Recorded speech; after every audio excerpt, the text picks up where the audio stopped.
TSN, home of the Triple Crown.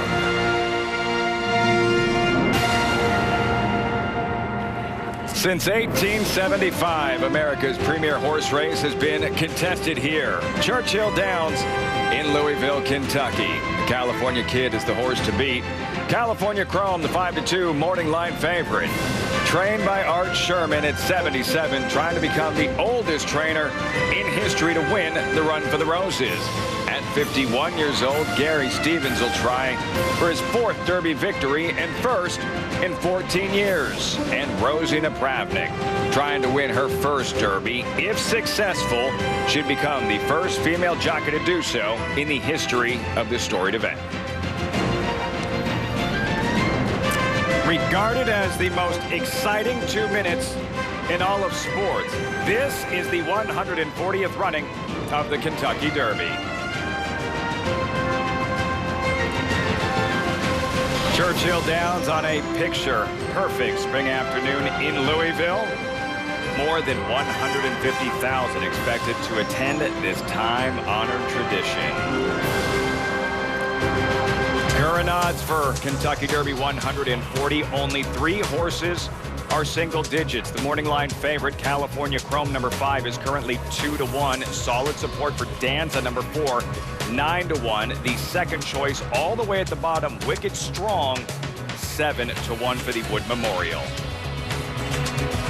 And welcome everyone to the first turn here at Churchill Downs alongside Hall of Fame jockey Jerry Bailey. I'm Lafitte Pinkai. Today, the first jewel in the 2014 Triple Crown, the Kentucky Derby. 19 of the finest 3-year-olds in the nation to do battle at the American Classic racing distance of 1.25 miles to the winner. The winner's share of a $2 million purse plus a place in racing history forever etched. Jerry, if it seems like we say every year the Kentucky Derby it's wide open, it's because we do. Would this year's edition qualify as another wide open Derby? Yes, but with a caveat. I personally think California Chrome, the current favorite, is 2 to 3 lengths better than any other horse in this race if he can bring those races he's been winning from California here to Churchill Downs, and if he gets over that small Achilles heel he has, which is sometimes he doesn't break that well, which for a speed horse, a stalker, could spell disaster. So if he gets away bad, I think any one of 6, 7, 8 horses could win it. He has been brilliant this year. California Chrome, the current 2-1 favorite for today's Kentucky Derby. The undercard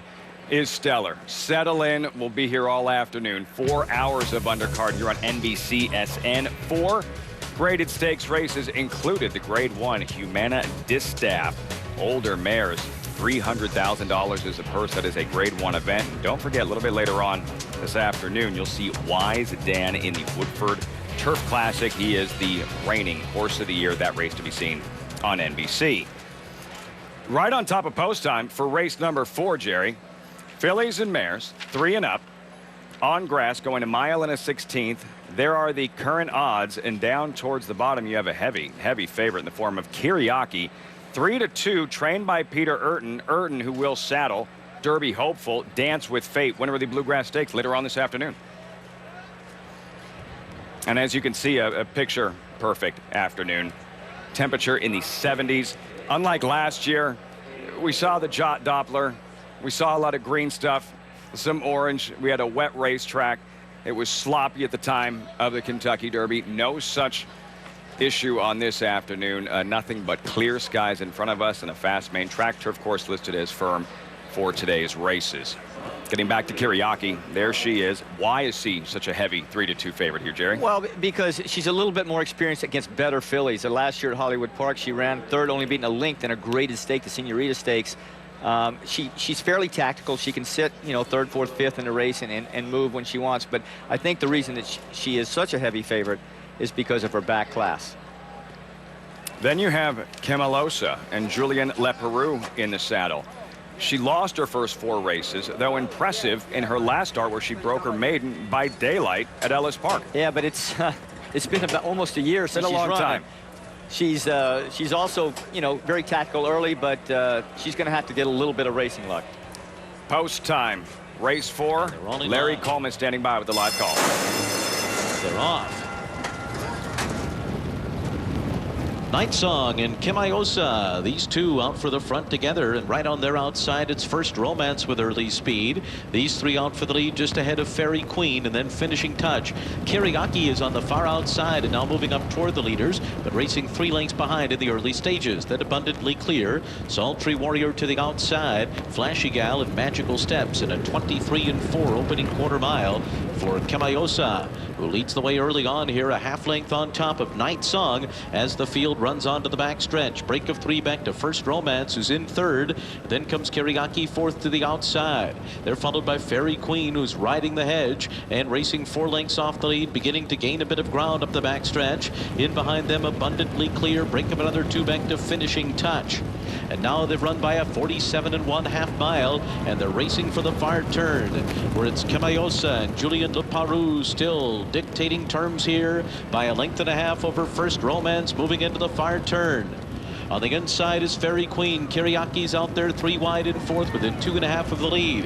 Night Song's dropped back between horses. Abundantly Clears within 4 lengths of the pace, and Flashy Gal is circling up on the far outside and beginning to move up. They're into the stretch. It is Kimiosa, the leader. Alongside is Fairy Queen. Flashy Gal on the far outside is coming on. Abundantly Clear is there. Then comes Night Song. Kiriaki didn't go on. She dropped back through the field. Fairy Queen is now the leader.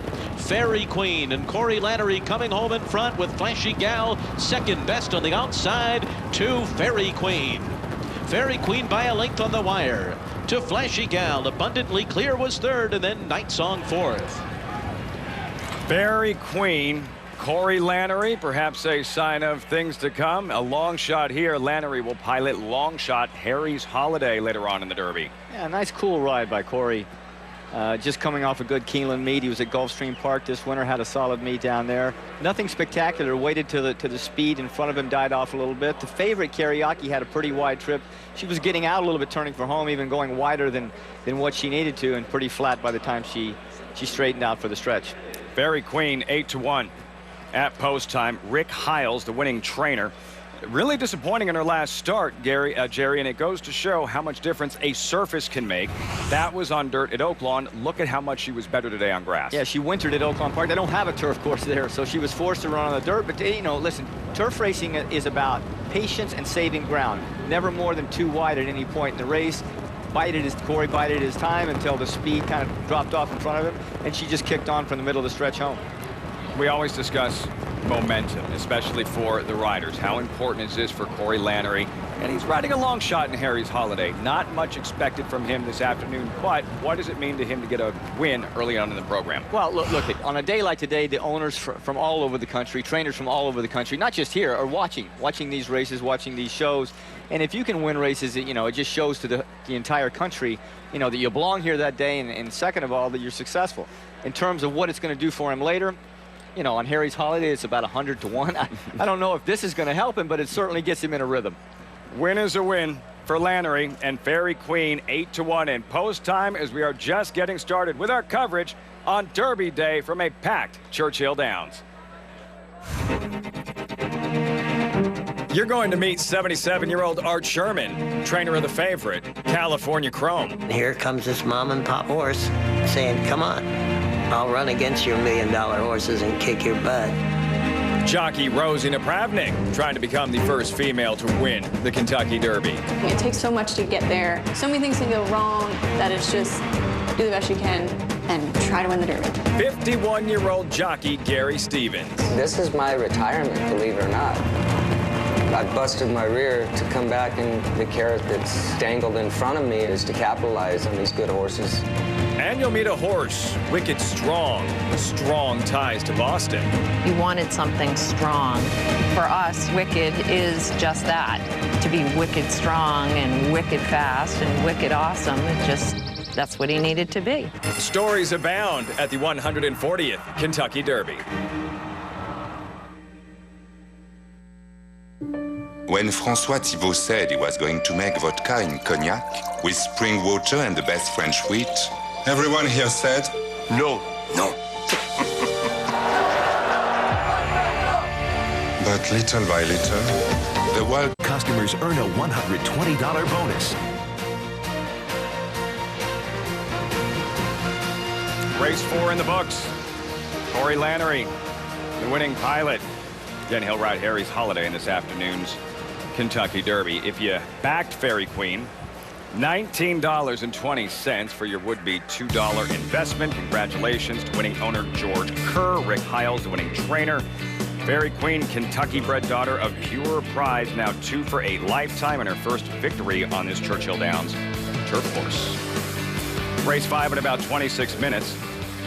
Good field here. Not a stakes race, but good, solid allowance runners. These are 3-year-olds, just like you'll see in the Derby. It is an extended sprint, 7 furlongs, and the favorite is exiting the Arkansas Derby, Thundergram, who is 2-1, though no match for Danza back on the 12th of April at Oaklawn Park. We mentioned the weather. We check the Doppler. I'm not an expert or anything, Jerry, but it looks pretty clear. We're in good shape. I'm looking over my shoulder. I don't see a cloud in the sky. Absolutely Yesterday, perfect. it was knee-deep mud. Today, it's gorgeous in Louisville, Kentucky. But the Derby's all about tradition with the hats and the mint juleps, and for the horsemen involved. Jerry, you rode in 17 of these. Did you have any type of Derby Day ritual? What was a typical Kentucky Derby morning like in the life of Jerry Bailey? On this particular day, and as a matter of fact, not a day I looked forward to for the whole year, for my whole life, a day I look forward to coming to.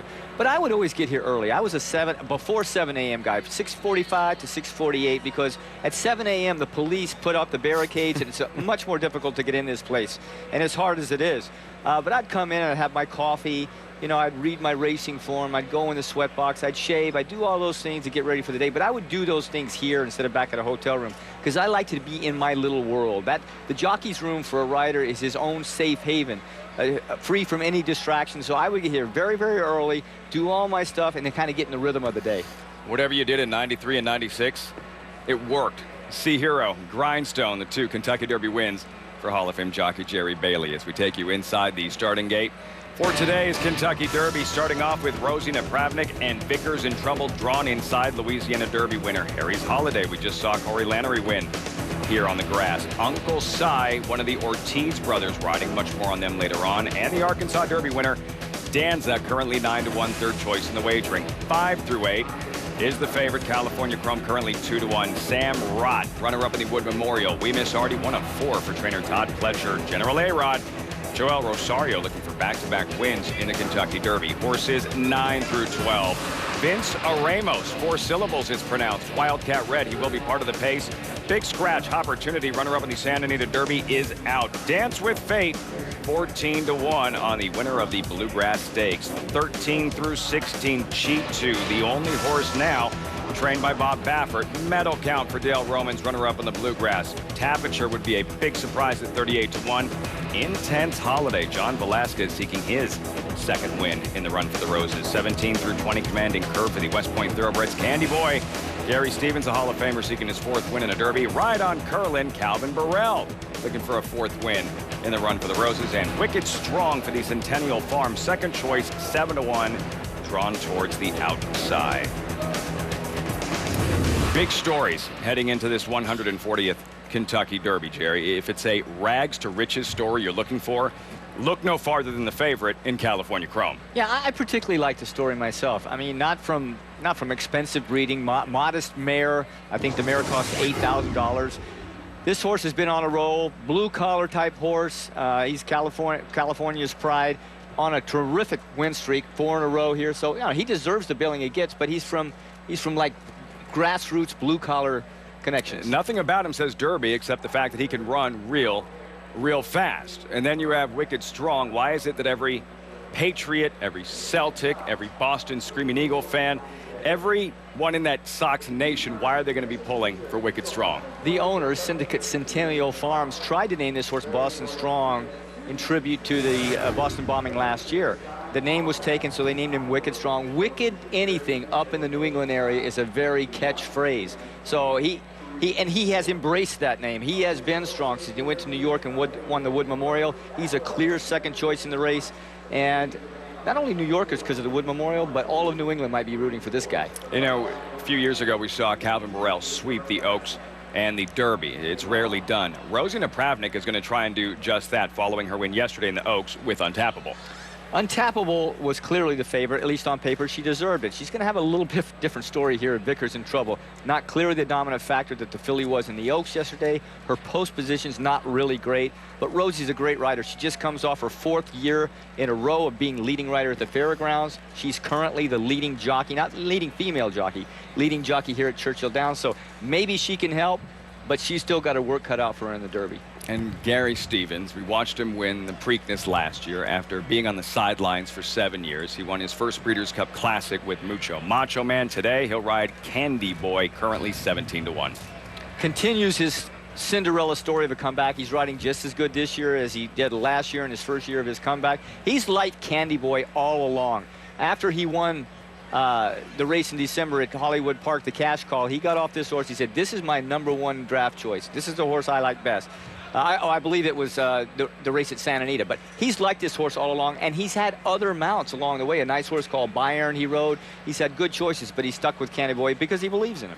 See how Candy Boy performs in today's Kentucky Derby as we check in with Jay Privman covering his 33rd Kentucky Derby this afternoon. Jay.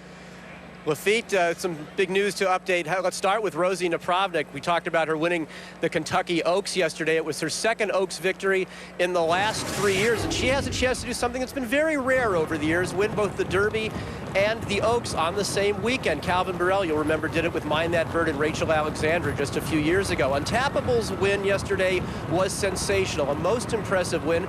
Gave a lot of talk afterwards to, well, might we see her in a couple weeks in the Preakness taking on the boys. I talked to her trainer, Steve Asmussen, this morning, and he didn't seem quite so enthusiastic about that. This is a filly who's had a lot of time between races, so not quite sure we'll see her against boys in a couple of weeks, but obviously she is a very, very special filly. Asmussen himself, with a runner in the Derby today, trying to become the first trainer to win the Oaks and the Derby in the same year since 1952. As for the other big story coming out of the Oaks yesterday, that was jockey Gary Stevens, who got thrown out the back of the gate before the start aboard Fashion Plate, and he landed very heavily on his right shoulder. Now, Fashion Plate was reloaded, ran in the race, and only beat 1 horse. I went and visited Gary in the jockey's room a little bit ago. He came in early to get a rub down, said he was feeling a lot better. He even wanted to show off for me. He raised his right arm over his head and said, look, I've got full range of motion. So he's all set for this afternoon's proceedings. Lafitte? Tough guy, Gary Stevens, keeps on trucking, and we'll ride Candy Boy in today's Derby. When we come back, the rundown of all the contenders from favorites to long shots. We'll be right back. See how exciting being part of this business to optimum.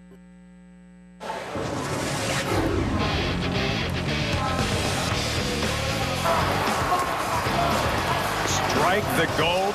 Been 23 years since the last Bluegrass Stakes winner won a Kentucky Derby. We'll see if Dance with Fate can do the same today. The California-based Dance with Fate strike the gold with the late Chris Antley right here back in 1991. Check the odds here and Dance with Fate. So impressive in that Bluegrass Stakes. Number 12, currently 14-1 to be ridden by Corey Nakatani, trained by Peter Urton. Jay with Urton a moment ago. Pete, Dance with Fate. He won the Bluegrass Stakes. You took him back to California, back here for this race. How's he trained in the 3 weeks since? He's trained very well. I mean, from the time he got back to Santa Anita a few weeks ago, he was a little bit tired, but he seemed to bounce back real quick. He had a beautiful work on Saturday and came out of it well. And since he's got here, he's gotten over the track really well. This is your very first time running a horse in the Kentucky Derby. What's the experience been like? Slightly nerve-wracking, but I mean, everybody's having a great time with it, and I wouldn't want to be any place else. All right, best of luck, Pete. Thanks so much. Hey, thanks a lot. In the Bluegrass Stakes, Jerry, there is Dance with Fate side by side with Medal Count. What was the key to victory on this afternoon for Dance with Fate? Well, I think timing the move. Jockey Corey Nakatani on Dance with Fate waited behind Medal Count. Now, he moved in front of Medal Count. Medal Count was actually in front of him at one point. He moved past him, and since he had not carried his speed a previous race last year, I was wondering if he could finish this race out and be strong in the end, and he was. You know, a nice move past Metal Count, which was a pretty good horse in his own right, and finishing out this Bluegrass, which suggests the way he finished and drawing off at the end that a mile and a quarter wouldn't be a problem. The problem might be the surface he's running on. So was the right decision made then to bring him here to Churchill and to run against these types of horses on a dirt surface, as you said, that he's not proven on? Well, we won't know until he runs today, but I mean, if past performances tell us anything, he hasn't been effective on dirt. The only times he's won races is other than dirt, turf or synthetic. Now, in the front runner, before the Breeders' Cup, he made a middle move, he ran up to second, and then hung like a picture through the stretch. Finished second, but it looked like he was going to win that day. So I expected a lot in the Breeders' Cup coming back. He was never involved in the race. He got squeezed at the start a little bit, so it's some excuse, but I'm still wondering if he's going to be effective on dirt. Corey Nakatani has won more than 3,500 races, 2 Kentucky Oaks, 10 Breeders' Cup wins, but he's 0 for 16 in the Kentucky Derby. What would a win in this race mean to him today? I mean, listen, as a jockey, that's what we all want. We want to win this race, but this is absolutely no reflection on the talent level in a race like this on Corey Nakatani. I mean, this is the toughest race in the world to win, in my opinion. I don't ride overseas, but at least in America, for a jockey here, it is so difficult to win because you have to get a good horse to begin with. Then you have to hope your horse is sound all the way through the spring, and then you have to have luck once you get here. So it's not a reflection on him. He was very close 3 years ago, having finished second with Nero to Animal Kingdom. We'll see how Corey Nakatani fares with Dance with Fate in the Derby. Then you have Metal Count, colt who was second to Dance with Fate in the Bluegrass Stakes, trained by Dale Romans of Shackelford fame. And Jerry, Romans has been very aggressive with this colt. This will be his 3rd race in about a month. Yeah, but he, you know, knowing that and looking at him, you would never know that. I mean, he has looked as good as any horse but Danza this week training at Churchill Downs. He's carried his flesh well. He's trained with energy. I mean, you wouldn't know by looking at him that he has had that many races. So I'm going to say I don't think it's going to bother him. And Jay Privman, Metal Count to be ridden by jockey Robbie Alvarado. Alvarado also looking for his first Derby win. That's right, Lafitte. Here's a jockey who's won more than 4,600 races. He's won the Preakness Stakes, but 0 for 13 lifetime in the Kentucky Derby. And when it comes to luck in the Derby, well, lately he's had nothing but bad luck. Let's go back to 3 years ago. He was scheduled to ride Animal Kingdom, but just a few days before that race, he fell off a horse in the paddock, got kicked in the face, wasn't sure if he was going to, the owners of Animal Kingdom weren't sure if he was going to be able to ride, so they made a replacement to John Velasquez, who rode Animal Kingdom to victory. And then last year, Robbie Alvarado ended up on a long shot named Golden Soul, who ran the race of his life in that race, but it was only second best to Orb. So he got close to Orb, but not close enough, hoping to get his first Kentucky Derby victory this afternoon is Robbie Alvarado. Lafitte? A strategy with Metal Count. Well, Jerry, he's going to come from back. You saw in the Bluegrass Stake, he made that late run, but he was actually in front of Dance with Fate. So I'm wondering if his kick is going to be quick enough, his acceleration. But the other question is, will he be as good on this surface? Although he's won on dirt, his best wins have been on turf or synthetic. But his trainer, Dale Roman, said in that maiden race on the dirt, his turn of foot was such that he has no question whether he'll be good and effective on this trip. Owned by B. Wayne Hughes of Public Storage. Hughes, who also happens to own one of the finest fillies in the nation, 2-time Breeders' Cup champion, Beholder. We'll see about Metal Count in the 140th Kentucky Derby as our coverage continues on a gorgeous afternoon from Churchill Downs.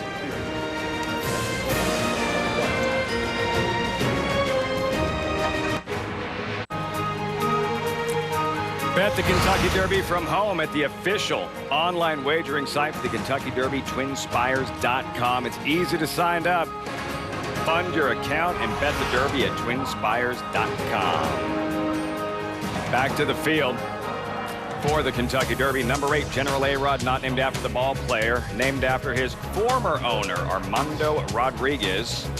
Former owner because on Monday he was sold to the Skychai Racing Stable and Starlight Racing Stable for an undisclosed amount. Jerry, how rare is that for a legit Derby contender to be sold the week of the race? Well, usually it's buyers that are involved the week of the race because people that want to be desperately want to be involved in the Kentucky Derby are looking for horses to buy. But if you're a seller, and this is a business now, for some people it's a hobby, but for a lot it's a business. There's no better time to sell than prior to the Kentucky Derby because the horse's value will never be higher.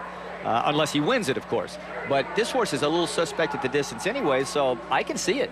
We saw him in the Florida Derby, a bang-up third-place finish, Jerry. If nothing else, you can rely on his dependability. He does seem to show up every time. Never been worse than third. I mean, he never gets beat far when he gets beat. He won the Gulfstream Park Derby earlier in the year, beat Wildcat Red, who beats him here. Constitution on the rail winning the Florida Derby.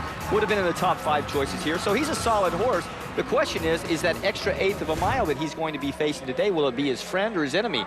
He's not going to enjoy it, I don't think. And particularly kind of puzzled by trainer Mike Maker's statement that he thinks he might try and drop him back to mid-pack, a place he's never been before. I know you thought that post was important going in. Will he have every chance to be effective if he's good enough where he's drawn from? Oh, I think it's a perfect post, especially for a stalker in mid-pack. He breaks out of there. He can filter over, merge into traffic, if you will, as he goes through the stretch the first time. And Joel Rosario, his jockey, can decide where he wants to be in relation to the lead. So everything's in his power.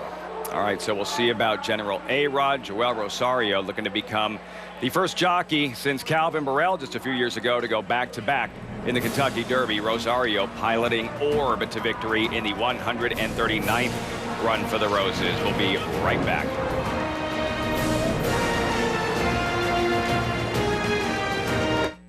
On the First Eastern, across the networks of NBC Universal.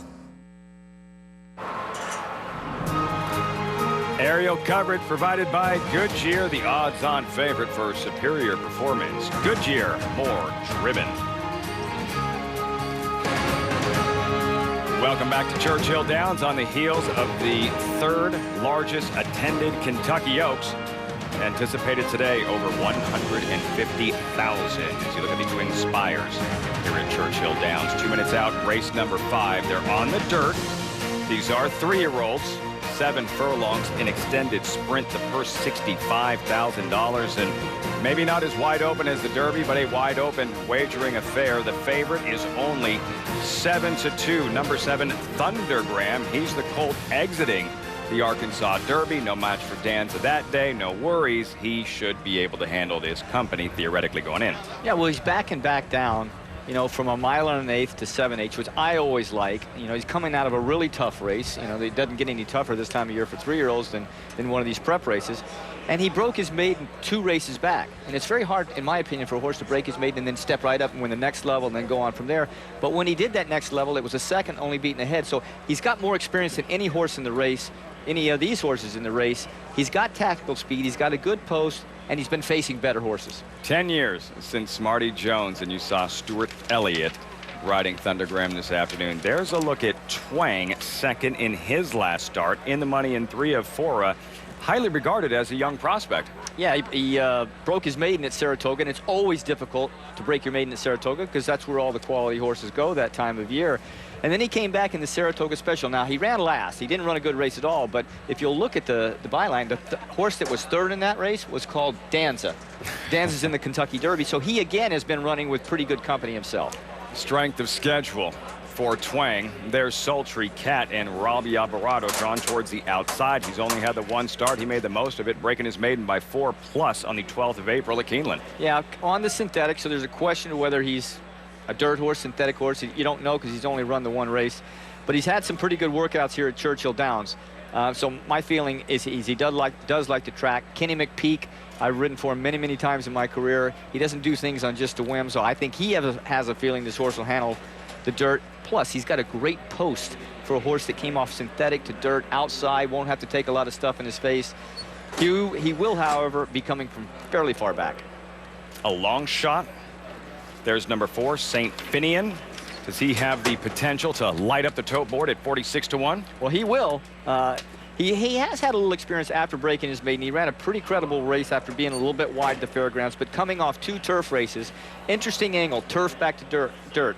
Turf is more demanding, so in theory, when you come off that surface, you're extra fit. And that'll pad your Derby bankroll if he's able to click at 46-1, trained by David Carroll, who saddled Dennis of Cork to a 3rd place finish in the 2008 Kentucky Derby behind Big Brown. Larry Coleman's with the call. Race 5 on the undercard leading the of the field Kentucky of 11 Derby from here. Churchill. Here comes Sultry Cat into line. Goes in. And we're ready for the start. They're all in line. Hold on, no good. All good. Go. They're off. And a good start by Jessica Starr on the outside. Coming up the rail is Twang up to grab the lead. And then it's Bitters and Bourbon away running in third position, followed by Watery Moon in fourth. How about that? Is fifth, 3 lengths off the lead. After that, Sultry Cat on the far outside, followed by Standpoint, Thunder Graham, break of another 4 back to Ulaanbaatar, who's outside of St. Finian, and John McDaddy at the back of the field. 22 flat the opening quarter mile for Twang, who's got a neck lead going to the half-mile pole. Jessica Starr on the outside, second by a length and a half. Watery Moon follows third. How about that? Is fourth. Outside of them, Bitters and Bourbon runs along fifth, 3 lengths off the lead, just ahead of Standpoint. Sultry Cat to the outside. Thundergram is being ridden for more speed. Ulaanbaatar's under a drive, 10 lengths off the lead, and then John McDaddy, St. Finian of 44 and 3 half-mile. They're coming to the top of the stretch. It's Twang and Jessica Starr off the turn together. Twang's got the lead. Jessica Starr on the outside. Now they're dead even coming to the 8th pole. And from the back of the pack, Ulaanbaatar is making up ground on the far outside after being far behind. Ulaanbaatar trying to come and get Twang and Jessica Starr. Still these two though. Jessica Starr, Twang, Ulaanbaatar third. Jessica Starr's got it. Jessica Starr to win. Close for second, Twang or Ulaanbaatar, then Thundergram.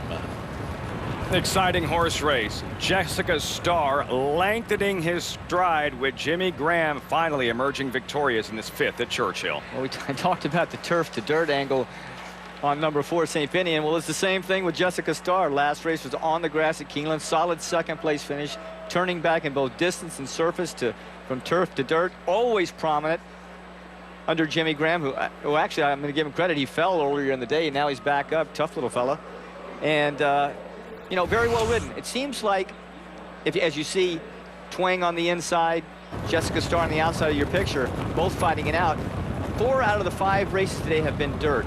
Almost every one of them, horses have won being closer on the lead in the 2 or the 3 path. Now, are the best horses winning, or can we start to feel the sense of a track bias one way or the other favoring speed? Not particularly, because I saw the number 8, Obanator, close a lot of ground from the quarter pole to the wire. He didn't win, but he closed a lot of ground, so I'm still reserving judgment. I'm just saying it's not a bad place to be. 9-2. 8-7. Jessica Starr, the winner, with Jimmy Graham, trained by Mike Stidham, never worse than second in 4 starts. Jessica Starr in this 5th race at Churchill Downs. Going back to the field for the Kentucky Derby. Another long shot and a speedy one at that. Wildcat Red. Some support, though, at 16-1. Luis Saez had been Cairo Prince's regular rider. He winds up here. What do you make of Wildcat Red's chances going in, Jerry? Watched him all winter down in Florida. One thing I can say about this fella, he's a fighter.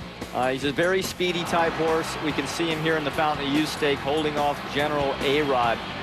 Every time it looked like he was beaten during the stretch, he came back and gave a little bit more. Now, it might appear to the eye that if they went a little further in either of these races that he would be beaten, but I'm not certain of that. I mean, he fought and fought and fought. Now, that was a speedy type track. Gulfstream Park, I won't say it was speed bias, but it is a short stretch and a fairly speedy type track. So it favors a speed horse like Wildcat Red. This is different. Churchill Downs is one of the longest stretches in America. The surface is rather, even if it's fast today, it's not as speedy as Gulfstream Park. So things aren't going to go quite in his favor as they were this winter. He continues to silence his critics time in and time out with Wildcat Red. Why is it that a horse this talented can't seem to keep a jockey in the saddle? It's because of just what I said. I mean, to the eye, you would think, well, going a mile and a quarter, he's not going to be able to carry that speed. I happen to agree with that, but he tries very hard, and typically I'll take a horse that tries hard over a horse that's more talented but doesn't try. All those different riders. Luis Saez winds up back in the saddle, and again, that's only because Cairo Prince didn't make the Kentucky Derby. Jessica Starr, sharp win in race number 5 with Jimmy Graham, 9-2-8-7. Results from Churchill's race 5 when we return. See how Strength, now available without one. New Nasacort stops more of what makes you miserable.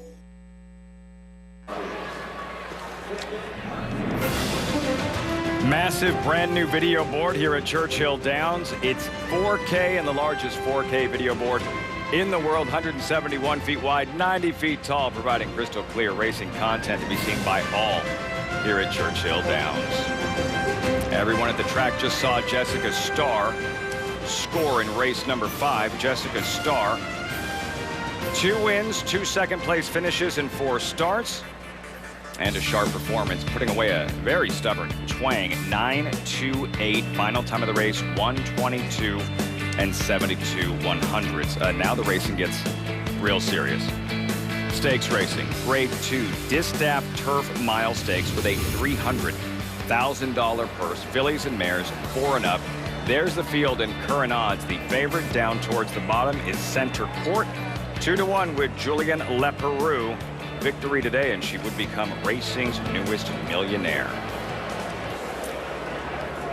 Now joined by the man who has set the morning line for the Kentucky Derby over the last 40 years, Mike Battaglia, joining us on the first turn. Mike, you established California Chrome as a 5-2 morning line favorite. Right. Why? What was the process going in? Well, you know, he's just been so impressive in his wins in California. I would started to go lower, but you look back on the history since we've had 20 horses, it's really tough for a horse to be lower than 5-2 with 20 betting interest, because people just seem to jump on the long shots. They know they've got a shot. I think it's the mind that bird syndrome. Ever since he won, people have been dying to bet those 50-1 shots. So I think the last time we checked, he was 2-1 though, wasn't he? 2-1, the current favorite, California Chrome. To take us through the whole process, assessing value for each individual racehorse in a 20-horse field. Well, you know what you do? You have to be a mind reader. It's not who you like. That has nothing to do with it. You try to determine what these people here and all around the country are going to bet on. And half of them are crazy, so it's hard to do. So you try to get inside the mindset of a bettor. Okay, who are they going to bet on and why? And with California Chrome, they're going to bet on him because he's been winning. He's been winning impressively. He's got good numbers, and then why wouldn't they bet on him? He's a California bred, connections aren't well known. He's never been in Kentucky, never been out of California. So you weigh that and you try to figure out, well, you know, if somebody else had this horse, if he'd raced at Kentucky, he might be 8-5. Move him up a little for the downside. I come up with 5-2. Hey, you're kind of a jack of all trades. Set the morning line. You've called several Kentucky Derbies. As for the new voice of the Triple Crown, and over the last 4 years, Larry Colmus, who of course called Orb last year in the 139th running of the Kentucky Derby. Orb is coming with giant strides in the center of the track, down to the wire. Orb has won the Kentucky Derby.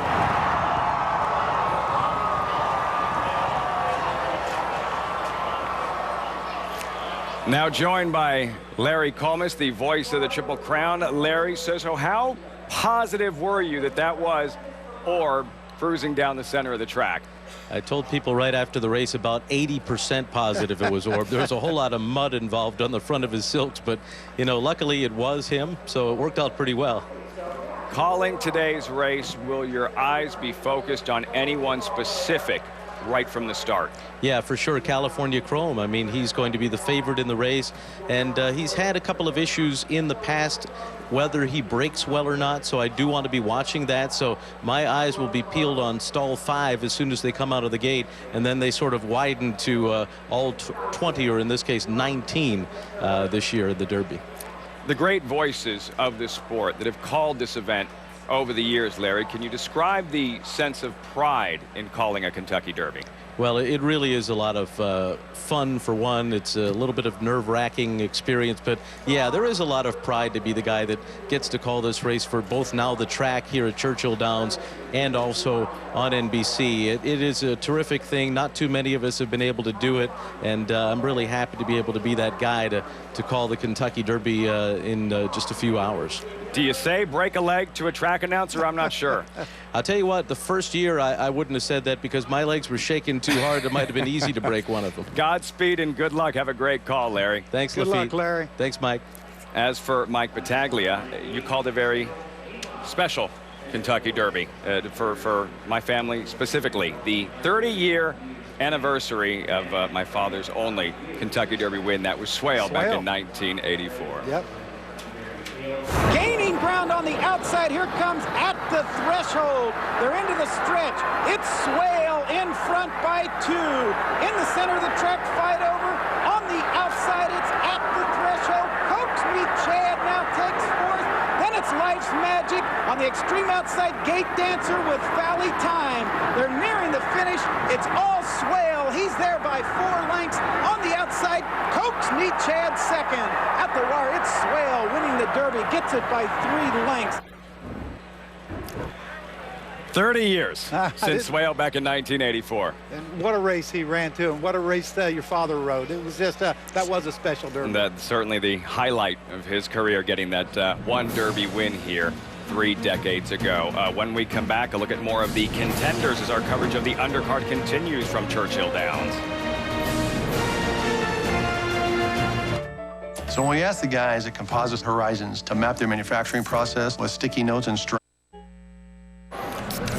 check out NBC Sports Live Extra, available on NBCSports.com and your mobile and tablet device. Watch a live stream of today's race with alternate camera angles and interact with all the social media content surrounding the Derby within the Live Extra experience and in more detail at NBCSports.com/Derby Live. Back to the field for today's Kentucky Derby, a long shot. Commanding Curve at 31-1 for the West Point Thoroughbreds. Mike, if nothing else, we know he does have familiarity with the main track here at Churchill. Yeah, he started here 3 times with a win. He's actually one of only 3 horses in this field that has a win here at Churchill Downs. He's by Master Command, who's by AP Indy. So he's bred to go long. And Dallas Stewart, he's got a pretty good history with long shots in this race and the Oaks. He finished 2nd last year to Dallas Stewart with a big long shot in Golden Soul. You mentioned the Oaks. That was with Lemons Forever, one of the biggest upsets in the history of the Oaks. So can Dallas pull another rabbit out of his hat today? You know, I talked to Dallas and he said, why, you know, my horse is 30-1 Intense Holiday. Everybody's talking about 8-1. There was only a length and a half separating them last time out. And he said, and my horse didn't have the best of trips. So Dallas thinks that he has a big shot. And, you know, a 30-1 shot that's got a shot to come and hit in the exotics. Yeah, I think he is. Stewart seeking a first Derby, as is his jockey, Sean Bridgemahan, Jay Privman with Bridgemahan earlier today. Sean, you've been on Commanding Curve twice, including the lone time he won. What's his best attribute? I think his composure and his big giant stride that he has, I think that's what makes him very effective. And with that big giant stride, do you think the 1.25 miles is going to help him today? Definitely, I won't think it would hurt him. What about the pace of this race? Do you think it'll set up for a horse like yours? I do. You know, Derby is one race that you didn't have to worry about them going to 50 for a half a mile. So I'm thinking there'll be a whole lot of pace in there for him. All right, Sean, best of luck on Commanding Curve. Thank you. From one long shot to the next, we moved to Harry's Holiday. 50-1 on the morning line, currently 38-1. He'll break from post position number 2. He was semi-competitive in the spiral, Mike, before getting picked off late by We Miss Artie. What is his best weapon going in? I think he's a speed horse that doesn't have enough speed to compete. That's not good. In here. He's a $30,000 claim, though. That was good. And the distance, going 1.125 miles in that spiral stakes. He's had the 6 weeks off now. Would this be an upset of Mind That Bird or Giacomo Proportions, or even more so if he were to win today? Not more than Mind That Bird. I don't think we'll ever get one that was more than Mind That Bird. But and Giacomo, that was just, I don't know, that was my fault for overlooking that one. But yeah, this would be a huge upset. Back in 1995, Dwayne Lucas did win the Derby with the most overlooked of his trio going into the Derby. We'll see if Mike Maker can do the same today with Harry's Holiday as the crowd continues to pour in. Hats always a part of the tradition, the headgear here at Churchill Downs as we get closer and closer to the first jewel. There's Rosie, who won yesterday's Kentucky Oaks. How about over there? It's the 140th edition of the Kentucky Derby. The famed Twin Spires of Churchill Downs. Almost as familiar as the Twin Spires are the sunglasses of Bob Baffert. This year he trains She Too. Baffert hasn't won the Derby since 2002. If he's going to raise a trophy again, he's going to do it with a long shot. It's not the case with the 77-year-old Art Sherman. He's a trainer of the favorite, California Chrome. In 1955, he was the exercise rider for Swaps, the Kentucky Derby winner. Now he's looking to become the oldest trainer to win the Derby. And it wouldn't be the Derby without the presence of Todd Pletcher, who trains the most horses in the field, but he's only won once.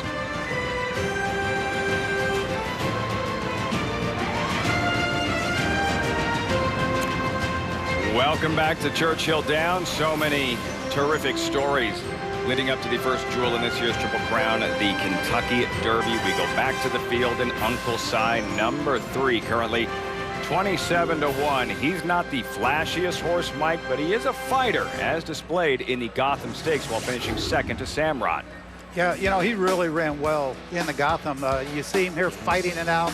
It's actually 3 horses fighting it out at the end, and it comes down to Uncle Si and Samrot, and Samrot just gets the best of him, but you know, he fought all the way, and that's what you have to like about Uncle Si. He doesn't give up. And he had a legitimate excuse in the Wood Memorial. Yeah, watch him break here. He breaks a step slow. Well, this is not his game. You can throw the Wood Memorial out, because once he broke like that, forget the race. He only got beat 8 lengths. He ran evenly after that, but you know what? I think he's really one of the key horses in this race, and not because I think he can win, but they put blinkers on him after that incident at the gate in the Wood Memorial. They're going to send him out of the gate.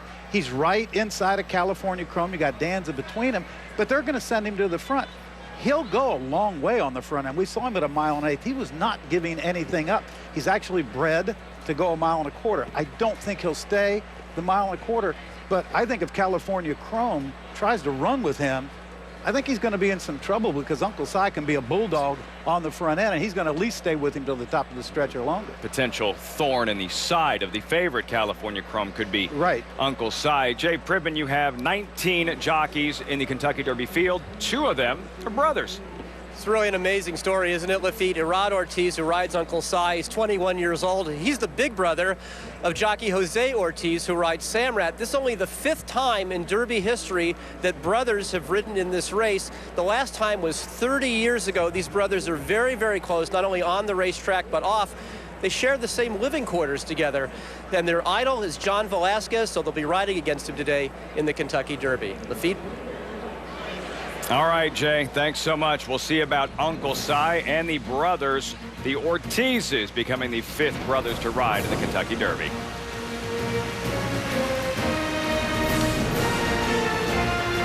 When François Thibault said he was going to make vodka in cognac, Aerial coverage provided by Goodyear, the odds-on favorite for superior performance. Goodyear, more driven. Welcome back to Churchill Downs in Louisville, Kentucky. Even the horses tweet around here. Wicked Strong saying, today is the day, the day. Thank you for all your well wishes. I'll be busy getting ready, so not many tweets today. Here I come, Derby. As for the celebrities on the red carpet, their selections for this upcoming 140th Kentucky Derby. California Chrome. Oh, yeah. California representing. I know how to pick them. We miss Artie and ride on Curlin. I'm very excited that there's a woman jockey this year, and her name's Rosie, so I pick her and her horse's name, Victor's in Trouble. California Chrome. California, glittery, like show business. How could I not pick that horse? I'm going with Danza because, you know, he used to be an athlete. He was a fighter. There's only one horse, Wicked Strong. Dance with Fair. And if they don't win, they're going to come second. Commanding Curve. It's not even on the list. Not on your list. I am picking Danza. Yes.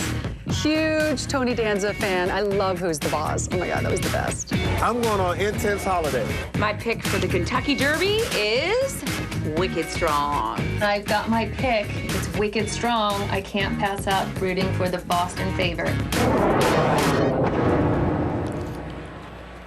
You can see there's so much support from everyone. The celebrities and the casual racing fan that'll be turning in today for Wicked Strong because of the story associated with the colt. Well, sure, and well, it should be, with a portion of his earnings going to help the not survivors, but the people that were affected by that lousy bombing. And yeah, that's I think it's great. And in your heart, there's so many you can root for, but that's one of them.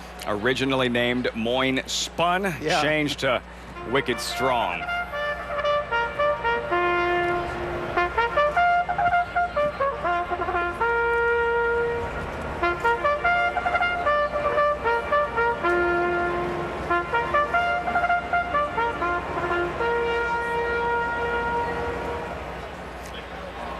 Field called to post for the Churchill Distaff Turf Mile Stakes Grade 2 with a $300,000 purse. We start with Tapacat and Joel Rosario. You know, beaten favorite against a couple of these same horses last time out, but really solid record on the turf. Number 2, Coffee Click, a 4-time winner. Yeah, and some speed, tactical speed with Castellano. That's always dangerous. Number 3, Ms. Ida, Sean Bridge-Mahan to ride. Comes off the layoff, but connections are kind of high on this horse. Of course, they always are. Number 4, Dame Marie, a 2-time winner here on the Churchill lawn. Yeah, she likes this track and usually does run well here. Number 5, Absolute Crackers, 9-1, Alan Garcia in the saddle. 9-1 with a big shot, ran behind Sister Love last time out, who came back and ran big off of that. Number 6, I'm Already Sexy, a non-factor, is the favorite in the Grade 2 Mrs. Revere last November. Named after Lafitte, hasn't run since November, but has got a shot coming out of some graded races. Number 7, Ready Signal, riding the crest of a 2-race win streak. Yeah, for Amy Tarrant. Not sure about how this horse will transfer from Gulfstream to Churchill. Number 8, Effie Trinket, 8-1 in the money in her last 2, both graded stakes races. Probably try to go to the front or very near the lead, and if she does, she's dangerous. One start over this turf, second. And number 9, Miss Churchill down center court, perfect 3 for 3 on this turf course. Yeah, she is, and that was a game race in the Grade 1. Jenny Wiley last time out, blanket finish. She was 5th, beaten less than a length. Center court taking center stage in the Grade 2 Churchill Distaff Turf Mile Stakes, the first graded stakes race on the program when we come back. On the first Saturday each May, Louisville hosts the premier sporting event of the spring, the Kentucky Derby at historic Churchill Downs. Now with the unveiling of the world's largest 4K ultra-high-definition screen, a technological wonder engineered by Panasonic to enhance the fan experience, racing's biggest day will be even more unforgettable. The size of 3 basketball courts, the Panasonic big screen offers a clear line of sight from virtually anywhere on the grounds to captivate race fans like never before. The 45th running of the prestigious Grade 2 West Virginia Derby is Saturday, August 2nd at Mountaineer, and nominations are now being accepted. This year's guaranteed purse is $750,000, and you can be a part of all the racing action. Nominations close at midnight Monday, July 21st, and there's no provision for late supplement, so enter early. For more information, log on to moreatmountaineer.com or just give us a call. The West Virginia Derby, only at Mountaineer, a wild, wonderful weekend event. West didn't end where Columbus landed. Not on the banks of the Mississippi or even the coast of California. The new Ram 1500 Eco Diesel with 9,200 pounds of towing and 28 highway miles per gallon. West will never end. Guts, glory, Ram. See how exciting being part of this year's Kentucky Derby can be at twinspires.com. We make signing up and playing the big race easy. Tune in to the Derby Saturday, May 3rd at 4 p.m. Eastern on NBC and experience the most exciting 2 minutes in sports. But first, get to our site and discover everything you need to make this year's Kentucky Derby unforgettable. twinspires.com. Find major savings with amazing options right now at Rent-A-Center. For the ultimate in comfort and entertainment, hurry in for the new Home Meridian bed with a built-in 32-inch TV included. Get both for just $29.99 a week, delivery and setup included. Or grab this amazing deal, a super hot Samsung Galaxy Note 8 for only $18.99 a week, with easy flexible payments and no credit check. Only at Rent-A-Center, where you can get amazing deals and amazing payment options. It's just as important and significant as the horses and how fast they run. It's the fashion. the opportunity to get decked out and head out to Churchill Downs the first Saturday in May. As always, a focal point, the hats here in Louisville. As for the stars of Sochi when they were athletes, and now that they're broadcasting, Tara Lipinski, Johnny Weir, and there they are with California Chrome, the morning line favorite in the Kentucky Derby. They're both enjoying their first Derby, as is Carolyn Mano. Carolyn, how are you enjoying your first Derby weekend here in Louisville? Oh, thank you so much, Lafitte. I'm having a great time enjoying my first trip to Churchill Downs, and I'm joined by maybe the only man who could chop Johnny Weir in terms of fashion. Christian Helmers is with me now, betting man extraordinaire. You made over $500,000 over the last 2 years in betting. Tell us what separates the men from the boys when it comes to gambling, betting, winning. Well, the first thing is you got to lose first. You got to understand it takes pain in order to get to the highest level of awareness. And ultimately, money management. It really comes down to not getting caught up in the ego of just trying to win the race, not oversimplifying and not undersimplifying, but coming up with probabilities and literally looking at it almost like an engineering problem and saying, is there value in this race? And some races have value, some races don't. So like in the Derby today, there's not a ton of value in the win bet for me. Well, you look fantastic. Can you turn around and show everybody who you're rooting for on the back? California Chrome, if you can see it. Tell us a little bit about your ensemble and really what goes into your process in terms of picking your winner for you. Okay, well, normally a guy who bets for a living on horse racing wouldn't be wearing a jacket that has the favorite on his back, but I am from California, and California Chrome is a Jedi. He's comes from unicorns or something. This horse has something really special, and this is the true test. So when it comes to betting this race, when I look at a race like this coming up, I'm not necessarily fixed on winning it in terms of I don't have to pick, you know, perfectly who comes in first, second, third, fourth. So what I'll do is I'll spread deep. I'll key him on top, and then I'll go deep under. I'll go 4 or 5 horses in second, and then I'll go 10 in third, 10 in fourth. So I go for a life-changing score. So on a day like today, I'm gonna try and bet, let's say $500 to win between 50,000 and 100,000. But ultimately, the strategy is a holistic approach. It's take care of your body, mind, temple. Like, this is not just about getting, you know, the cash. If good things come to good people, good things are going to come to California Chrome because he's got good people behind him and he's got good energy. Congratulations to you for looking lovely here at the Kentucky Derby, and good luck today. Thank you so much, and don't be surprised if this is going to be one of the greatest days in horse racing history. You heard it, Lafitte. All right, Carolyn, there he is. He has an aluminum jacket. Whatever he does, it works.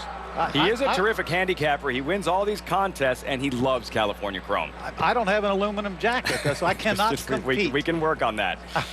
Christian Helmers, and again, all in on California Chrome, the current favorite for the Derby. One of the horses standing in his way, Mike, will be Vince Ramos, who is 50-1. He is trained by Todd Pletcher, who does have one Derby to his credit in Super Saver back in 2010. Right, he's one of 4 in here trained by Todd, but you know, I don't really like his chances, although you just throw the last race out. On the poly track, in the Bluegrass, he doesn't like it, so throw that race out. It didn't happen. Other than that, he's raced 4 times, 2 wins, 2 seconds. Is it good enough? I mean, you know, he's one of those horses that got a little bit of tactical speed. Joe Rocco aboard. He's going to have to work out some kind of good trip, and Vince Ramos is going to have to run better, way better than he's ever run in his life. Like Wicked Strong, a terrific name. With more on the influence of the name Vince Ramos, we checked in with Jay Prittman.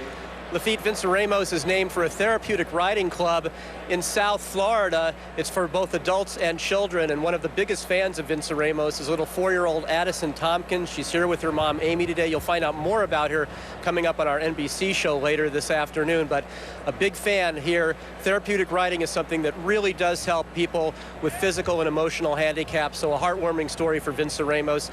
Little Addison Tompkins here as a guest of the owners. Lafitte? Terrific story, and we'll see about Vince Ramos. Again, he doesn't look as good as the California Chromes on paper, the Wicked Strong, but it is the Derby, and sometimes, as you know, Mike, anything goes in this run for the Roses. Yeah, stranger things than Vince Ramos have happened, believe me. Derby's race 11. This is post time for race number 6 in the first graded stakes on the program. The Churchill Distaff Turf Mile Stakes. $300,000 is the purse. And why try and beat center court when she's been unbeatable on this turf course? 3 for 3 here at Churchill, and there she is. Right. You know, she's got the outside post. That's not, I think that might be why she got beat last time. She broke from the outside post in the Jenny Wiley. That was a grade 1, and she did, as I said, run very well. The outside post could hurt her. I really think this Absolute Crackers, the 5-horse of Graham Motions, has got a lot of upside. She was off for almost 10 months going into that last race, and Sisterly Love, the horse that beat her, came right back, and she beat Emollient in her next start at Keeneland. We know Emollient is a grade 1 winner, so I really think that there's a definite lot of upside for Absolute Crackers, and you always have to respect Bill Mott with Tapacat. Number 5, Absolute Crackers, breaking through the front of the barrier. We had a delay before the start of yesterday's Kentucky Oaks here. Right. This Absolute one not nearly that Crackers, bad. no, not at all. They close the gate, and we check in with Larry Coleman for the live call of the Churchill Distaff Turf Mile Stakes. And goes in. They're all in line. All done. Racing in the Churchill Distaff Turf Mile. And a good start for I'm Already Sexy, who speeds out to take the early lead. Effie Trinket on the outside, Tapacat, Coffee Click between those two. These three lined up behind front running I'm Already Sexy. Ready Signal sits back running in 5th as they move for that first turn. Break of another 2, and then comes Dame Marie inside of Absolute Crackers. Center court, the favorite, is second last early, racing 9 lengths off the lead. Ms. Ida's last 24 flat was the first quarter onto the backstretch, and it's I'm Already Sexy and Florent Giroux out there on the lead by 2, with Tapacat running in second position. Effie Trinket third to the outside. Coffee Click follows in 4th, now 5 lengths off the lead as they continue the run up the backstretch. After that comes Ready Signal, who's got 6 lengths to make up past a 46 4.5 mile. Then Dame Marie, and then it is Absolute Crackers. Ms. Ida, now center court, is dead last as they move into the turn. 13 lengths to make up for her, and I'm Already Sexy keeps on rolling up front. I'm Already Sexy, a 3-length lead on Tapacat and Effie Trinket as they come toward the top of the stretch. Center court still at the back of the field, hasn't fired yet. I'm Already Sexy being swallowed up on the lead now. Here's Dame Marie on the far outside up to grab the lead. Effie Trinket runs on Coffee Click through on the inside into the final furlong, and it's Dame Marie, Coffee Click coming up the fence. Center court kicks it in late far outside, and Effie Trinket coming to the line. It is going to be Coffee Click up the rail with Javier Castellano to win over Dame Marie, then Effie Trinket and Ready Signal. Gutty effort. Coffee Click looked like she was defeated, digs in, fights on, and takes down this Churchill Distaff Turf Mile Stakes. You know, as we've seen so many times on the turf, Javier Castellano, perfectly timed move, gets through on the inside. He's as good as they come on the grass. When he's riding on the turf, you have to watch him. And this horse, you know, only had 1 start this year and ran a good race, won an allowance race, comes back here, and Brian Lynch had Coffee Click ready in her second start back off the layoff and got a perfect ride by Castellano. Had to be so frustrating for Dame Marie and Irad Ortiz Jr. Dead aim on the leader. All smiles from Javier Castellano as Coffee Click did find another gear. Goes on to victory in this graded stakes event. 2-4-8-7. We'll be right back with much more from Churchill Downs.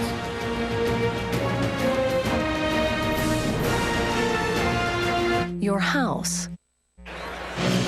As Formula One's elite descend on Europe, Team Mercedes continues to dominate. Will Sebastian Vettel rebound in a land known for rampaging bulls? Formula One Pirelli Spanish Grand Prix live Sunday morning, May 11th at 7:30 a.m. on NBC SN.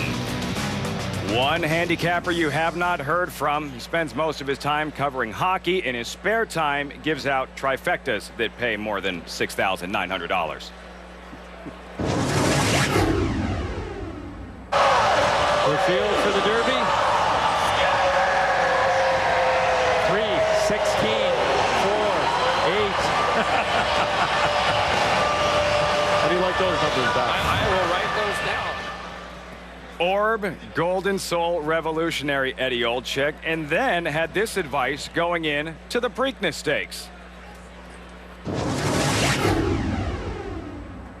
Oxbow, I think that this horse might be sitting on a big race. I don't like that this is his 6th race already in his 3-year-old campaign. I'm wondering if Gary Stevens tries to make this maybe a half-a-mile race than the mile and 3/16 here this afternoon. Now joined by Eddie Olczyk from the TD Garden in Boston. Eddie, you're going to have to clear out your schedule and make room to be here one of these first Saturdays in May. Whenever you need me, Lafitte. I know you got a lot of help there, but someday, hopefully, we can be there. Hope you're having a great day. And I've been watching the races. It looks like a front track. You got to be really close to the lead or on the lead today. It looks like to win on the dirt course there at Churchill. Tough to make up ground so far. All right, so you had the trifecta in last year's Kentucky Derby. What are your thoughts going into this year? Who do you like? Well, let me get right to it. I like Vickers in Trouble on the rail. I think that the way the track is playing, I don't think Vickers in Trouble needs to be on the lead to win this race. I don't think Rosie Napravnik can win this race on the lead. It's well documented. There are a lot of speed in this race. I think Uncle Si with the blinkers on, California Chrome, Wildcat Red. But for me, before the scratch of opportunity, Lafitte, he was the hot horse. Vickers in Trouble beat him in the Risen Star by 2 lengths coming out of post 13, even though he finished 3rd that day. Intense Holiday seems to be the hot horse right now. And then between the two of Vickers in Trouble and Intense Holiday, they've been head-to-head. They've won one and lost one. So for me, I think if Rosie Napravnik can sit in behind the speed, I think they got a chance of here going 45 flat for the 1.25 miles, the first half mile. To me, I think if Vickers in Trouble can sit in the trip, sit in behind, look for a hole, and sprint home. Eddie, no horse has won the Derby from the rail since 1986, and it took one of the greatest of all time to pull it off in Bill Shoemaker. He was the winning rider. You're not concerned about that rail with Rosie Napravnik and Vickers in Trouble? Well, the one thing that I do like, after the scratch of opportunity, Lafitte, is that they moved the 1 over a little bit. So the gap there isn't going to be as much concern for me than maybe if it was a full field of 20. But again, I think that the way the track is playing, that she can sit in that second flight and make that quick run turning for home. So for me, I'm not overly concerned, because I go back to that race, the race 2 back in the Risen Star, where from post 13, she came from off the pace, made a premature move and flattened out. But to me today, I think the track sits really perfect for speed and horses just off the pace. I'm not going to go to the chalk. I'm not going to go to California Chrome. Certainly looks like California Chrome will hit the board with the way the track is playing. But to me, Vickers in Trouble. And by the way, Vickers is the maiden name of my wife, Diana Olczyk. So if I don't take Vickers in Trouble, I will be in serious trouble when I get back to Chicago. Quickly, for someone, Eddie, who's never been to the racetrack, they want to play a trifecta. Give us 4 horses to use to box in a trifecta. Well, I did give out in the game a little bit earlier, Lafitte. I gave out the 1. I gave out 20 Wicked Strong. I gave out 18 Candy Boy. And I also gave out 16 Intense Holiday. But I got to put California Chrome in there now just because the way the track is playing. So I'll say is it's 1, 20, 18, 16, and 5 for my trifecta for the 140th running of the Kentucky Derby. You're on record. Thanks so much for the time, Eddie. Congratulations on your win, by the way, yesterday. The winning owner of a race yesterday at Arlington Park. Thank you very much. Yeah, Lavender Patch, Tammy Dominowski did a wonderful job of getting our horse ready. We went from AA to the major leagues, and we got lucky, got on the lead, and won our first race. So a real special day yesterday. Thank you. Thanks a lot for the time, Eddie. Eddie Olczyk joining us from the TD Garden intermission in the Montreal-Boston game. And yeah, he was right on the money with his Derby handicapping a season ago. That's unbelievable. You know, it really is. You know what? I like a guy that changes his thinking because of the way the track's playing, too. You know he's paying attention. He's not just throwing numbers out there. He's really trying to handicap the race. Well, 4 of the stalls in the Kentucky Derby starting gate will be occupied by Todd Pletcher trainees. Jay Privman with Todd earlier today on his 4 Derby starters. Todd Danza won the Arkansas Derby last time. It was his first time around 2 turns. Do you think maybe that was a preview of coming attractions? I certainly hope so. I love the way he finished. You know, he seemed to have his legs up underneath him at the wire, galloped out well. And I think this is what he's been wanting to do.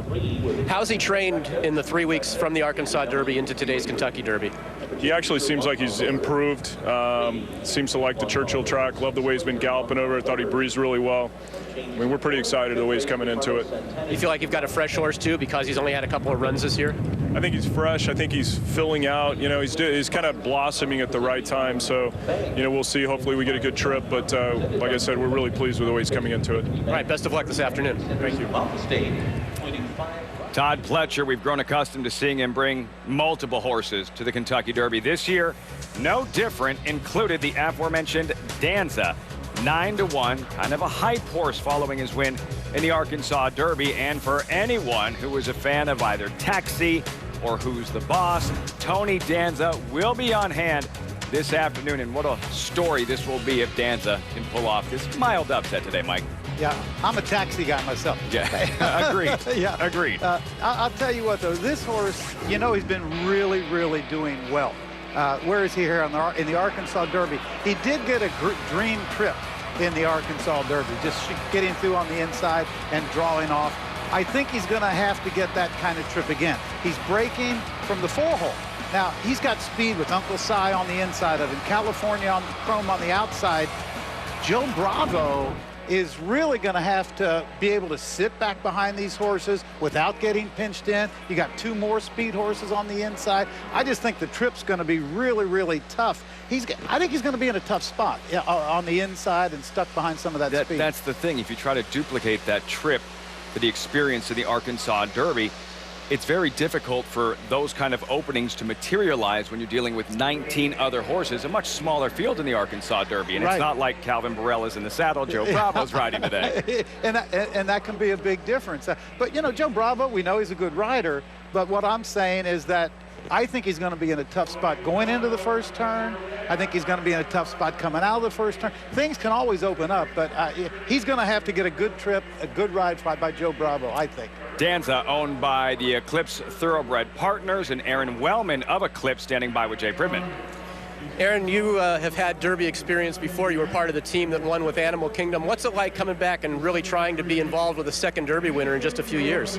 It's pretty surreal, Jay. You know, some people never get the opportunity to be here at all, and they spend a lifetime trying to get here. So I feel incredibly fortunate to be here with a group of partners that some have had some experience and some are first-timers, so it's very special. Now, I think the traditional way, or what people assume as the person who comes to the track, bets on the horses or owns horses, is somebody considerably older than you. How did somebody who's 36 years old get to the position that you're in at this point?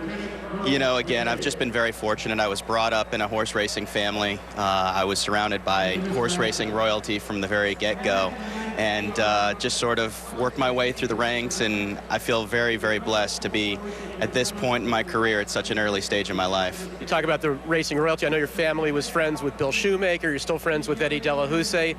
And I think an old friend of yours is part of our broadcast here. You've known Lafitte Pinkai an awfully long time. Say hello, Lafitte. Aaron, that's right. You've come a long way, my man, since we were playing Little League together. I think that I might have faced you twice. You might have gotten one hit off me, but I do remember striking you out on one certain occasion. As you would expect, Lafitte's memory is correct. He's pretty sharp when it comes to that stuff. But you had a wicked left arm when we were kids. And from wiffle ball on Del Mar Beach to Little League, we had a lot of fun together, for sure. Good luck today, Aaron. Thanks, Lafitte. Appreciate it. Pretty amazing. You're talking about a guy who's not yet 40 years old. Certain owners spend decades and decades and decades trying to win the Derby. He's working on his second and has a live shot today. Big shot. With Danza. Yeah. Go back to the odds. Another one of the Pletcher Todd squad, or quad squad. Intense Holiday. 14-1 currently, Mike. Kind of an issue with steering in his last race, the Louisiana Derby, when he hit the rail but still managed to finish second. Yeah, you know, this is a good horse. I was talking to Todd about this horse as we looking at the Louisiana Derby here. Yeah. There he is in the Risen Star. And the Risen Star, okay. Yeah, and he did run a big race in the Risen Star. That was a really solid effort by him. Gets up, in the final stride, runs down the speed in there, and was very impressive. And he came back in the Louisiana Derby and ran second. Right here, he's going to get up right. It doesn't look like he's going to make it, boy. He gets up right at the wire, so we know that he can close. Mike Smith had a decision to make with Opportunity. Intense Holiday went for Opportunity. Now Intense Holiday's in there. You got a pretty good replacement in Johnny Velasquez. You have a theory about John Velasquez and when he first rides a horse or gets back on a horse after not having ridden him in previous races. Yeah, I've been watching it for years, and when Velasquez, first time up especially, if he's first, he just seems to fire with the horse. Horses respond for him the first time he gets up. You might not see it as much when you're going from Mike Smith to Johnny Velasquez, but for most riders, I just think Johnny Velasquez moves horses up, and the first time he gets on a horse from another rider, this horse tends to improve. Yeah.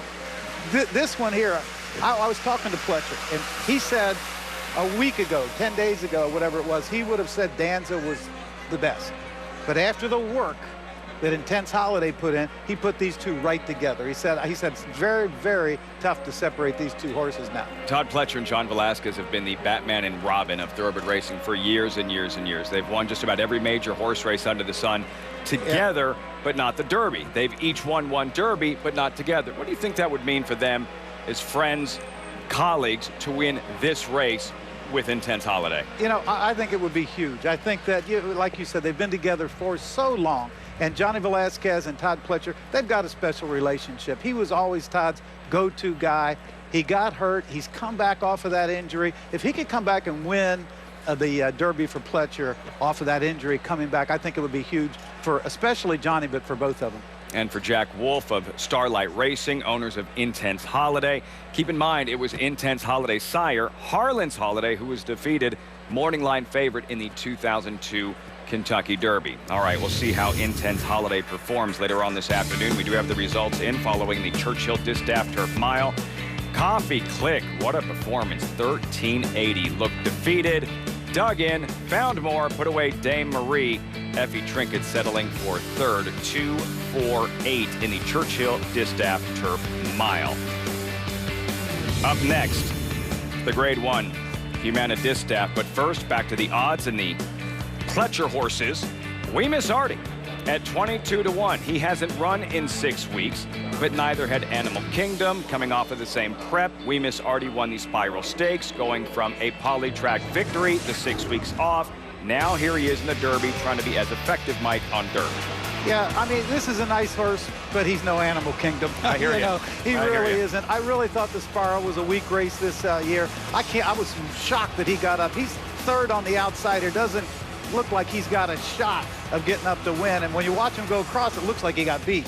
But I think it was a weak Spiral. I think this horse has a future. He's a good distance horse, but I think his future is on turf. If nothing else, the human element intact. All Eclipse Award winners, when you're talking about the Eclipse Award winning owner, trainer, and jockey, the Eclipse Awards in horse racing, kind of like the Oscars. Yes, and they are. And these guys are awfully tough to beat. But Kenny Ramsey had a quote about We Miss Artie. He said, somebody's got to finish 20th. If it's We Miss Artie, so be it. I'm running. To Todd Pletcher, he really didn't seem that enthusiastic about running We Miss Artie after his most recent work here at Churchill. So why is he running this afternoon? He's running because of Kenny Ramsey. You know, Kenny wants to run in the Kentucky Derby. There's no doubt about it. That's what he breeds horses for. Well, in this one, he didn't breed, but that's what he has horses for. Or did he breed this one? I have to look. But we have it here somewhere. Either way, he owns him and he's running him. Either way, he owns him, but he runs in the Kentucky Derby no matter what if he can. You see what happens when 50-1 shots win the Derby? Giacomo, Mind That Bird. If they can run a little bit, those 3-year-olds are going to be here trying to shock the world as We Miss Artie in the 140th Kentucky Derby for his Eclipse Award-winning trio of Ken Ramsey, Todd Pletcher, and Javier Castellano. When we return, much more on the undercard from Churchill Downs as we get closer and closer to the 140th Kentucky Derby. He didn't read. See how exciting being part $100.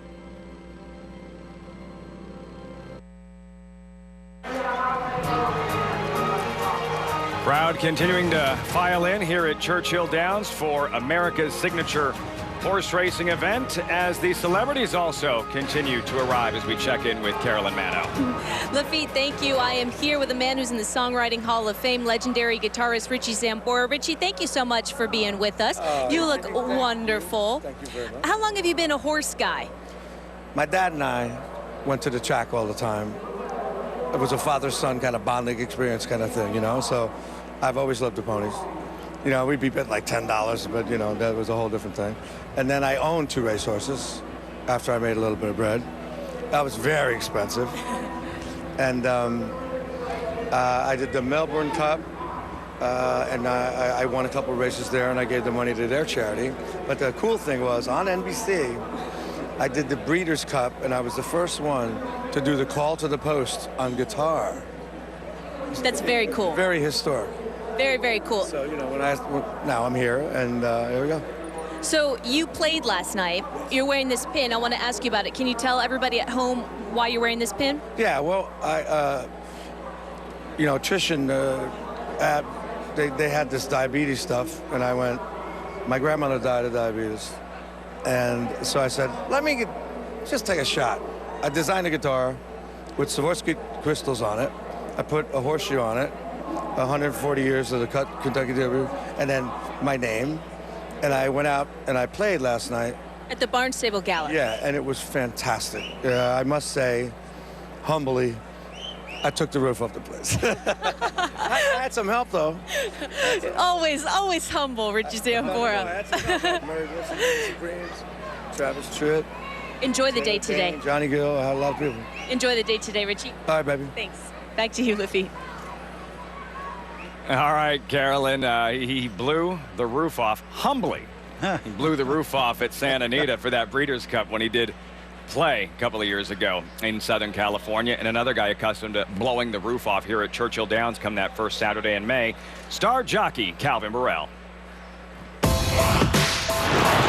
Street Sense has roared from 19th position to first in the Derby. Calvin Burrell has done it again. Calvin Burrell riding that rail to victory once again in the Kentucky Derby.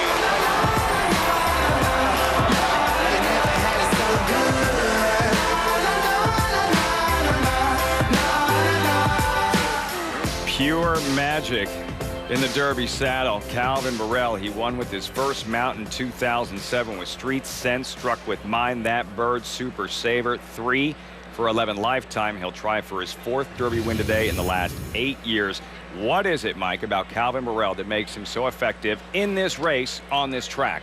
You know, it is unbelievable, but he won them all on the rail. He owns the rail. I think Donna did a little piece about here's the rail, here's where everybody else rides, and here's where Calvin rides, okay? He is right up. He's not happy unless his boot is skimming the rail. And I've seen his boot hit the rail on more than one occasion. It's a little bit more packed down on the inside sometimes. Nobody's going to be in his way when he comes up there.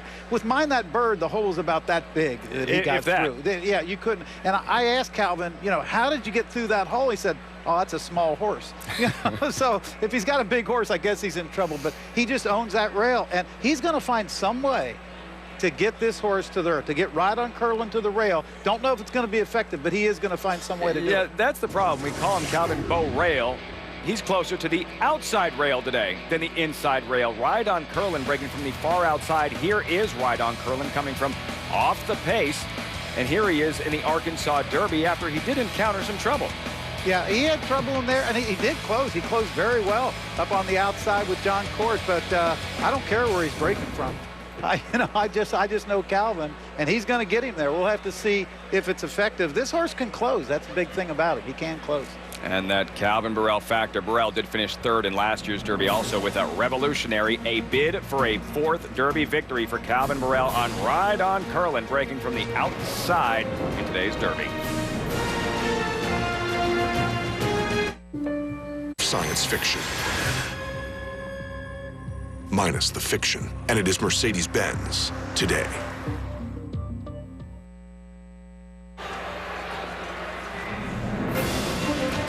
The official beverage of the Kentucky Derby. If you weren't working today, Mike, you'd be on what, your 7th, 8th? Right about now? I can only do 6. 7th race. After I have 6, I get silly. Post positions, where you want to be historically. Statistically, the dreaded rail has produced 12 winners along with post position number 5. 4, 8, and 10 haven't been bad either. And then those are the post positions that have produced the fewest winners. Just a combined 6 wins for post positions 14, 20, 18, 19, and 17. Draw was on Wednesday. Nobody wants the rail. The jockeys watching the draw unfold. Vickers in trouble, number 1, Rosie Napravnik. Head goes down. Can't believe it. The good news, 1 horse has scratched. So while she's breaking from the furthest inside Mike Battaglia, she's not exactly breaking from the rail. Right. Moving out was a big deal. If they would have moved him in after the scratch, she would have still been down along the inside where you've got that, you can kind of see that rail. It even looks like it's in your way when you're, I haven't ever ridden. Jerry could explain it better. But I think psychologically, it'll really help Rosie to move out 1 spot, because nobody wanted to be down on the inside. Kenny Ramsey was ecstatic when I talked to Kenny. He said, oh, I didn't think we could win before, but now I think we got a big shot. He's very optimistic, but he was very excited about it. He thought it was a big deal, and I think Rosie did too, so we'll have to see if it makes any difference whatsoever. Small horse is Vickers in trouble, but he still did manage to win that Louisiana Derby. We'll see how he breaks from the furthest inside in today's Kentucky Derby. Mike, thanks so much for the time. Have a great rest of your Derby. You too. The Hall of Famer Jerry Bailey to join us when our coverage from Churchill continues. Rosie Napravnik still thinking about that draw the other day.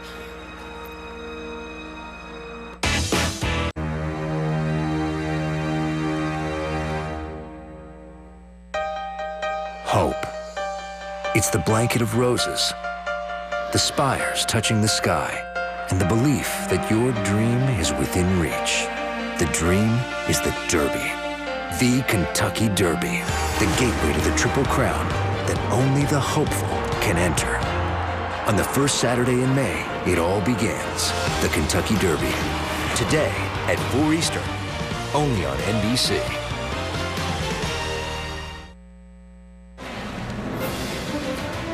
Today, Rosie Napravnik rides to become the first female jockey to win the Derby on a horse her husband Joe Sharp helped train. And though the couple always feels at home at the track, last month our own Josh Elliott had the chance to sit down with them at their new Kentucky home. The idea was to settle down. So Rosie Napravnik and Joe Sharp bought a home here in Louisville some 5 months ago. They've just been too busy to really move in. There you go. That's it. Are you looking to put roots down here? We're looking to at least put furniture here. It's very ambitious. One day. When one of the sport's top jockeys marries an assistant trainer for one of the most successful stables, there's not much time for anything but racing. I leave at about 3:45 every morning. I have about 10 alarms. Yeah. Are you a snoozer? Oh, yeah. And He sleeps through all of them, except for this one. And working together, it could be sticky. What's it like, though, for the two of you? We definitely have had to have some sort of learning curve working together. It started out a little rocky, but we grew as horsemen, grew as people, and we really work great together. Yeah, we figured out what we have works. a lot of fun, too. Today, husband and wife team up with Vickers in Trouble, a tiny little horse who found a way to win the Louisiana Derby. The Louisiana Derby to the Louisiana bred Vickers in Trouble. I was really impressed in the Louisiana Derby. You know, the Louisiana Derby was the biggest crowd he's seen thus far. But he was just cool as can be, just didn't even notice. Demeanor-wise, he is the type of horse that you want to have in the Derby. Very confident Rosie Napravnik tweeting this earlier. Our hole smells like lilies. Now let's go get some roses. Rosie Napravnik having won the Kentucky Oaks yesterday with the sensational Untappable. Now rejoined by two-time Kentucky Derby winning jockey Jerry Bailey. When you're trying to gauge how good Rosie Napravnik is as a jockey, we know she's a great story In terms of a great jockey, comparing her to the very best there are here in the nation, how does she stack up? Well, first of all, let me preface that by saying we're all jockeys are dependent on the horses they ride, the mounts that they have that year. I mean, Rosie obviously was on a great horse, Untappable. But let's put it in perspective. She's been leading rider at the fairgrounds the last 4 years, including this year. She's leading rider currently in number of wins at this meet against some very, very good riders. She ranks 5th nationally in Money One, which is really the benchmark at which we grade jockeys. But historically, as good as she is, she's still climbing that ladder to reach the most successful female rider in history, which is Julie Crone. Will she get there? Yeah, likely she will. But she's still, overall, she's a very good rider. You notice that the more she rides, the more big races we watch her win. She's won 2 of the last 3 Kentucky Oaks, Untappable, Believe You Can. Less and less we refer to her as a female rider. Instead, just a rider, which is the ultimate compliment. Well, the reason is for me at least, when I look out there, I don't see another great female jockey. I see another jockey, another very, very good jockey out there. So, no, it's not gender specific with Rosie.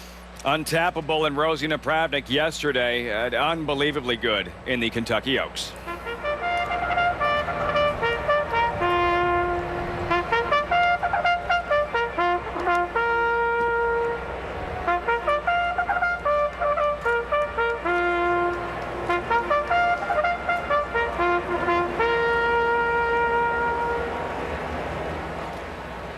Call to post as the field makes their way to the front side for the Grade 1 Humana Distaff Stakes. $300,000 is the purse. Too bad we couldn't have ordered up a nicer day for this Kentucky Derby Saturday, Jerry. This is perfect. It's just picture perfect. Last year, a sea of mud. Today, a perfect spring afternoon in Louisville. And now a chance to look at the very best of the best in terms of quality in horse racing. These are Grade 1 fillies and mares. This is an extended sprint, 7 furlongs, the Grade 1 Humana Distaff Stakes, and we start with Street Girl, a long shot, 15-1. She's trained by Eddie Keneally, ridden by Julian Leperoux, who won this race in 2008 with informed decision. Number 2, Heart Stealer, is out. Number 3, Judy the Beauty, is the favorite at 7-5 for trainer Wesley Ward.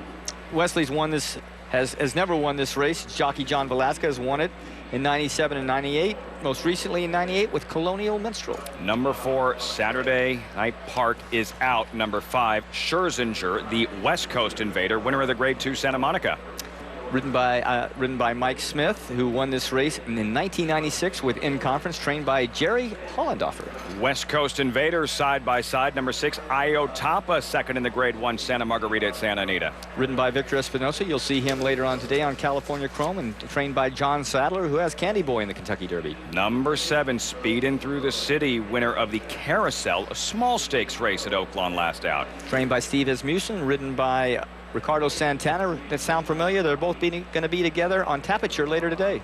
Number 8, familiar name, Midnight Lucky. She was 5th in last year's Kentucky Oaks. Just one race since. The Acorn, a win, but she hasn't raced in a long time. Ridden by Rosie Napravnik. You saw her win the Oaks yesterday, and trained by Bob Baffert, who now doesn't saddle 2, but he does saddle 1 in She 2 in the Kentucky Derby later today. Napravnik, Bob Baffert teaming up here. Midnight Lucky, who is 8-5 for this Grade 1 Humana Distaff Stakes. The edge in the wagering to Judy the Beauty, 7-5. The Humana Distaff, when our coverage from Churchill continues. From anywhere. Chamberlain. Smarter is better. If it's the first Saturday in May, the place to be is Louisville, Kentucky. This year's 140th edition of the Kentucky Derby features a favorite from the West Coast. California Chrome's impressive win at the Santa Anita Derby made this colt the favorite. But there's a beast from the East, Wicked Strong, winner of the Wood Memorial, named in honor of the people of Boston following the tragedy that took place during last year's marathon. Crowd continuing to file in on this first Saturday in May at Churchill Downs. So many intriguing stories going into this year's Derby. It will mark the 5th trip to the Derby for the Eclipse Award-winning husband and wife team of Ken and Sarah Ramsey. And with 2 horses in the field, the long-married couple is feeling lucky, and they should be. Few here could challenge their records on or off the track. Here is one of her walking down the aisle. and the little church there. She's looking lovely in her gown. Here, I guess we've already finished up. Looks like he said the groom can now kiss the bride, and I've jumped right on it.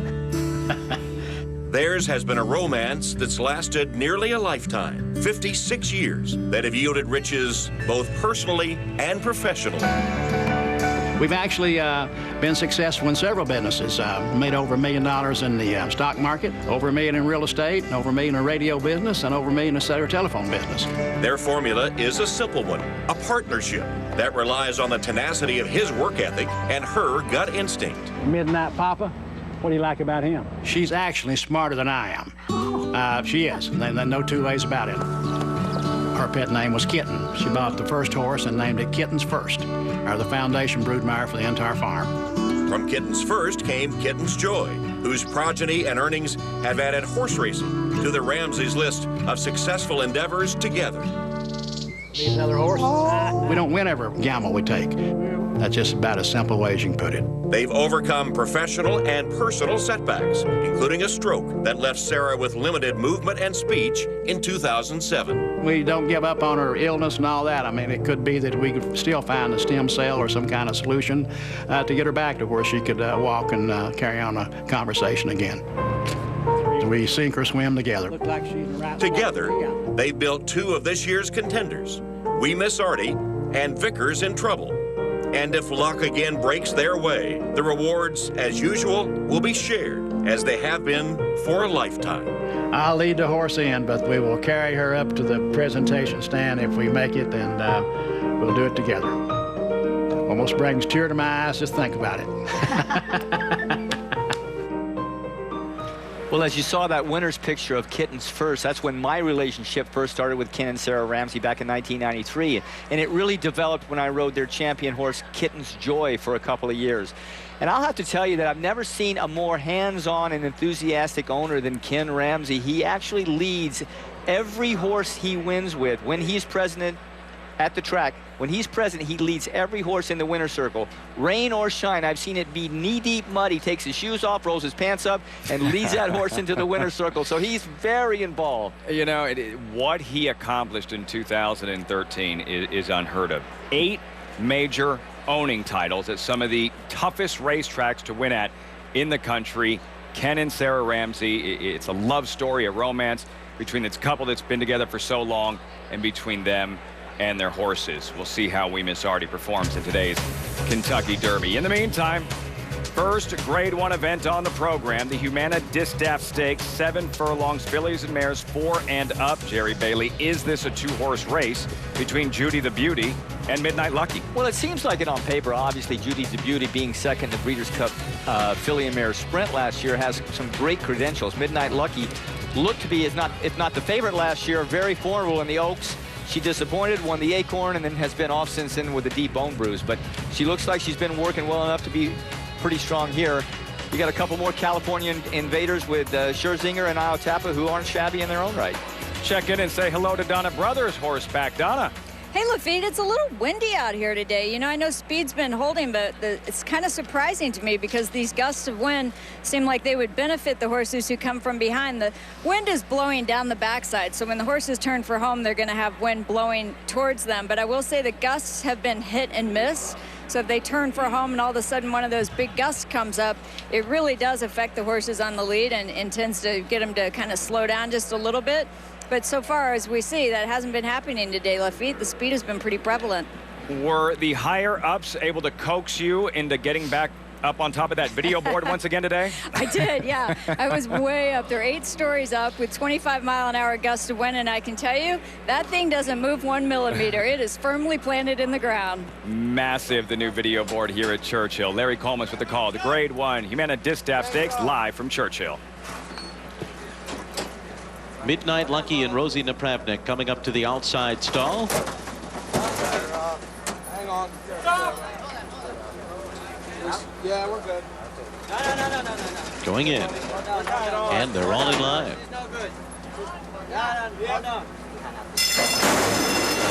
They're racing in the Humana Distaff. And it's speeding through the city out well with Midnight Lucky and Judy the Beauty on the inside. Iotapa came out running in fourth and goes up on the far outside. Then Scherzinger and Street Girl, and they're running up the backstretch. And Midnight Lucky has made the front. Midnight Lucky 3/4 of a length over Judy the Beauty. Iotapa takes third outside of Speeding Through the City. And Scherzinger is right alongside of Street Girl. At the back of the field, 22 and 3/5 seconds for the opening quarter for Midnight Lucky, who passes the half-mile pole a length and a half in front of Judy the Beauty.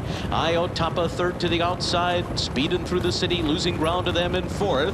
Then Scherzinger and Street Girl. Midnight Lucky, 3 furlongs to go. Runs a 45 flat half mile. She's got company now. Iotapa's going up there 3 wide. Judy the Beauty third between those two, being roused to go as Midnight Lucky turns it on at the top of the stretch. Midnight Lucky has opened up. Midnight Lucky's got a 3-length lead now. And then comes Judy the Beauty. Iotapa and Scherzinger on the far outside. Midnight Lucky's 4 in front. Midnight Lucky and Rosie Napravnik by themselves a 16th out. Midnight Lucky, an easy win in the Humana Distaff. The race is going to be for second, and Street Girl got there. Inside of Scherzinger, Judy the Beauty was fourth. Lilies for Rosie Napravnik, winning the Grade 1 Humana Distaff. We'll see about roses in the Derby. Midnight Lucky for Bob Baffert. That's the filly we were expecting to see in last year's Kentucky Oaks. As I mentioned just a couple of seconds ago, she's been off since last May with a deep bone bruise, but she was certainly ready. You look at her workouts, especially here at Churchill Downs. She had a nice workout here not too long ago. And listen, no drama. Rosie just did what she had to do. She put her on the lead. She's a speed horse anyway. The track has been playing, as Donna mentioned, fairly and probably a little favorably towards speed. Clearly the best in this field. She hasn't raced since May 27th of last year. How impressive is that for Midnight Lucky to do that to this Grade 1 field with almost a year of rust to shake off? Yeah, well, you know, Judy the Beauty's a pretty tough filly. She won a grade. She not only was second in the Breeders' Cup filly and mare sprint last year, she won a Grade 1 in her last race. So it appeared like she came back on top of her game. And Midnight Lucky makes her look like mincemeat. So, you know, this is really impressive. Midnight Lucky responding to the right-handed urging from Rosie Napravnik. Midnight Lucky, brilliant, Donna Brothers, in this Humana Distaff Stakes. Absolutely brilliant today. Off of a year layoff too, Rosie. Did you expect this kind of performance from her? Well, I worked her last week, and yeah, she felt as good as she was last year, and she surely showed it today. Thankful for Mike Pegram and Bob having me back on her this year. You rode here yesterday. You won the Kentucky Oaks. You've been riding here all day. Rosie, are you seeing any kind of a bias on the racetrack today? This is actually the first race I've ridden, but the speed's good. It looks like speed's going to be pretty solid today, prevalent. Yeah, I mean, I think the racetrack tends to play a little bit faster on big days, but we'll see. And speed's obviously all right on the for this one. We talked to you about drawing the 1-post position with Vickers in trouble, but with the scratches, you're now in the 2-post position. Was that a relief whenever you realized you'd get a move out of hole? Well, it gives us a little bit more wiggle room, so it's good. It's still the 1 hole. I'm still confident we can get a good position. And he's a horse who has some speed. Yeah, I mean, he's a horse that has plenty of speed, doesn't have to be on the lead, but he's especially quick out of the gate. All right, congratulations. Good luck later. All right, Lafitte. In a groove. Rosie Napravnik winning the Kentucky Oaks, winning this Grade 1 Humana Distaff Stakes, and a date with Vickers in trouble in the 140th running of the Kentucky Derby. Rosie with the fist pump. Midnight Lucky in the Distaff. You probably know Xerox as the company that's all for 109 through Saturday at Joseph A. Bank.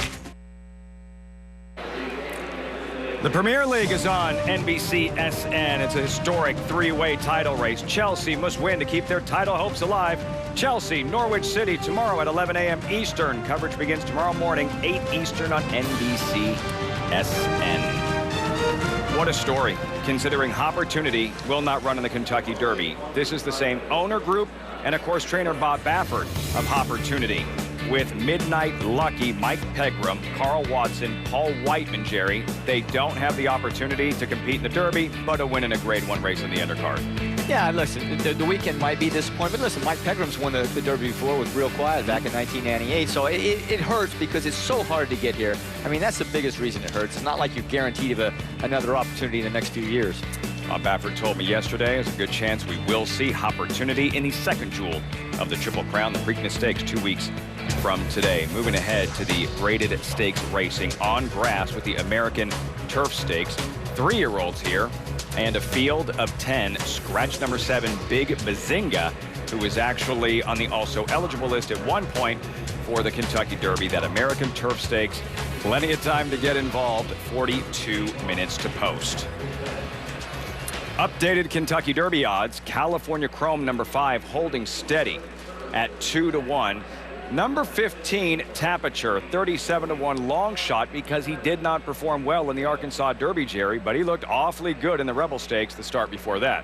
Well, I mean, I love this horse after the Southwest. He was dominant in Southwest. Coming into the Rebel Stakes here, I thought he was definitely the horse to beat, and he was in a good position, a little further back, but now he has a problem trying to make his way through traffic. Mike Smith on the outside with Opportunity trying to pin him in, and of course right on Curlin on the inside, Kent DeSormo pushing out, creating a little bit of traffic problem there. So Tapiture got bounced around a little bit. You know, still a really good effort, but coming out of this race with this trouble, with a great Southwest, I really expected a lot out of him in the Arkansas Derby, and he was completely flat that day. Joel Rosario, who rode him that day, decided to take him back a little bit, but it wasn't anything major. He just simply didn't have the run and the kick that he did in the Rebel Stakes with all that trouble, and maybe the bouncing around took a little bit out of him. He's a smallish kind of horse anyway, and even his trainer, Steve Asmussen, said he wasn't sure after the Arkansas Derby if he was going to even run him here. He subsequently has had just mediocre works, but enough to tell Steve Asmussen that, okay, he's ready to run.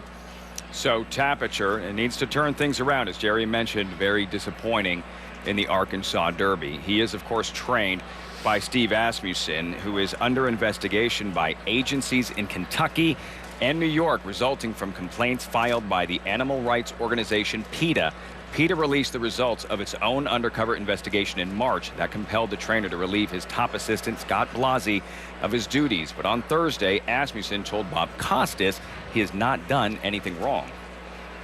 In the spring and summer of 2013, here at Churchill Downs and at Saratoga, PETA had someone working for you, but that someone was also an undercover investigator, and she came away with some 7 hours of tapes that PETA claims contain some very damning information.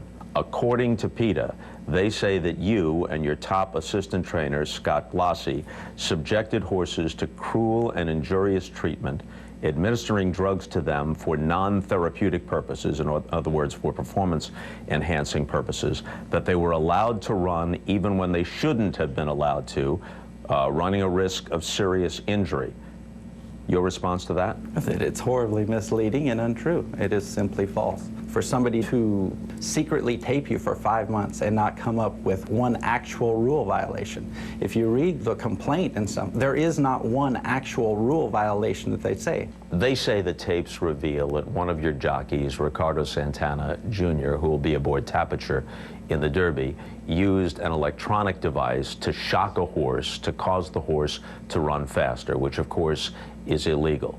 Is that true? That is not true. That's absolutely ridiculous. And there's governing bodies in this sport that make sure that that isn't. Their stated goal is to abolish horse racing. Their shock value. PETA's stated goal. The organization, you know, that has made these allegations, its stated goal is to abolish horse racing. They aren't going to get anybody's attention unless they throw in the shock value. Denny Phipps, who is the chairman of the Jockey Club and who, as it happens, had Orb, last year's Kentucky Derby winner, says that there's a dark cloud over racing because of these allegations, and that this weekend would be better if you withdrew and you were not part of the Kentucky Oaks and not part of the Kentucky Derby. What do you say in response to Denny Phipps? Well, I mean, that's very disappointing. You know, I wish that he would read over the actual allegations, that watch the tape. It is, you know, language that you don't want to listen through or sit through. But for somebody to be in, as I said, somebody to be in your barn for 5 months and secretly tape you, and they have some suggestions of wrongdoing and no actual wrongdoing. The drugs that you're referring to being Lasix, Dantrium, they are therapeutic medications. Lasix is a legal race day medication in which Orb won the Kentucky Derby on last year. PETA filed complaints with agencies in both Kentucky and New York. Correct. Do you expect to find yourself in court defending yourself? Hopefully I do get the chance. You'd like to? And not only to defend myself. Not only to defend yourself. Meaning? We, as you mentioned, they secretly put somebody in your barn for 5 months, came up with no rule violations. So you're suggesting counter charges? They've definitely opened themselves up to such ridiculous claims. The extended version of Bob Costa's sit-down with Steve Asmussen can be seen on NBCSports.com, Jerry. So the suggestion that Steve Asmussen shouldn't even be here at Churchill this weekend. He won the Oaks yesterday. Where do you stand on that suggestion? Well, in terms of being a distraction to what's going on today, I guess it's in the eyes of the beholder. But since there's no ruling handed down by any racing authority in either New York or Kentucky or any other state, for that matter, I think it's entirely appropriate that Steve Asmussen be allowed to race here or any other place he wants to race. And I don't think it's really a distraction. In terms of the medication, look, as a jockey on their back for over 30 years and 31,000 races, I vote for no medication. I mean, gosh, if a horse is feeling pain, I want to know it, and I want him to know it. But the industry has really made good strides in the last couple of years in terms of a uniform medication policy. And for an industry with no leadership, no national leadership, it's left to a state-by-state rulings with no national agenda except for each state's agenda. We definitely need a commissioner. But in lieu of that, I think it's appropriate and really giant strides. This industry has come together now in the last couple of years to have uniform medication policies. And even a couple of the outlying states like Florida and Louisiana, who were kind of reluctant to join, have verbally at least committed to join that uniform medication policy. We'll see if they do, but it's really good steps. And everything that has gone on, you could tell that yesterday's win in the Kentucky Oaks for Asmussen with Untappable, it meant a little bit more for him, considering everything he and his stable have gone through over the last several weeks. We'll see how Temperature runs for Steve Asmussen as a big long shot, currently 37-1 for the Kentucky Derby later on this afternoon. We'll be right back.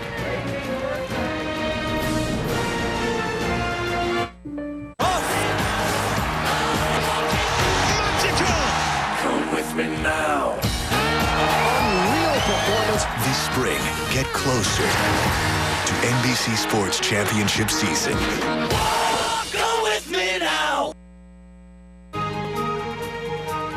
Hi, everybody. We're here at Paddock 140. This is the social media center of the Kentucky Derby. It's right next to the red carpet. As celebrities roll in, this is very important, they have to hit the Twitter mirror. So what they do is they pick their favorite horse to win the race.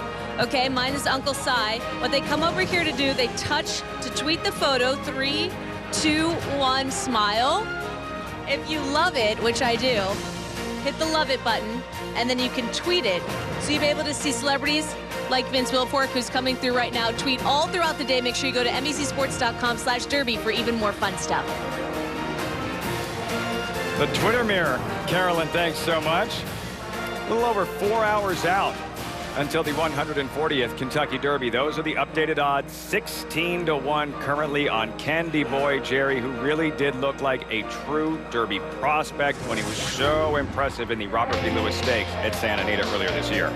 Yeah, you know, Gary Stevens had ridden him before in December, kind of moved a little early on about his own admission. He said he learned a lot about him, so he wanted to judge this move to do it really late in the race. Look at this.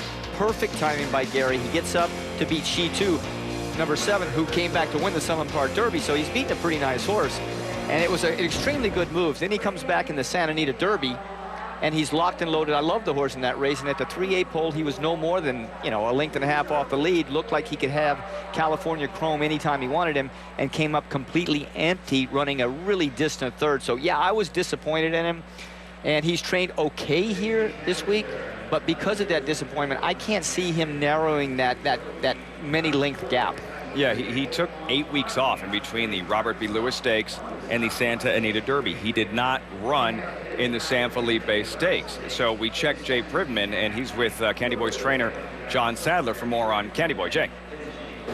John, Candy Boy hadn't run for a couple of months before his last race in the Santa Anita Derby, finished third. How much better do you think he is today than 4 weeks ago? I mean, I think he's significantly better. You know, this is what we've been looking for right along. So, you know, we're hopeful, and it's a great day, and we're looking forward to it. How's he trained since he's been here? Trained very well. He had a nice 5 furlong work over the track and company, and looked good. He's galloped very strong this week, so he's done well here. There's no question about that. You drew post 18. Have you talked over with Gary Stevens how you're going to overcome that draw? We talked this morning a little bit on the phone and kind of went over everything. I think the outside's going to be okay. I'd prefer to be in the first gate if I had my way, but that doesn't always work out. The auxiliary gate's done very well in recent years. We'll see if it does so for you. Thanks, John. Good luck. Thank you very much. Okay. These are young racehorses. They're maturing. They're developing. Jerry, what have you noticed in terms of Candy Boy's progression over the year? Well, the whole idea is to get to the Kentucky Derby on your very best day, on top of your game.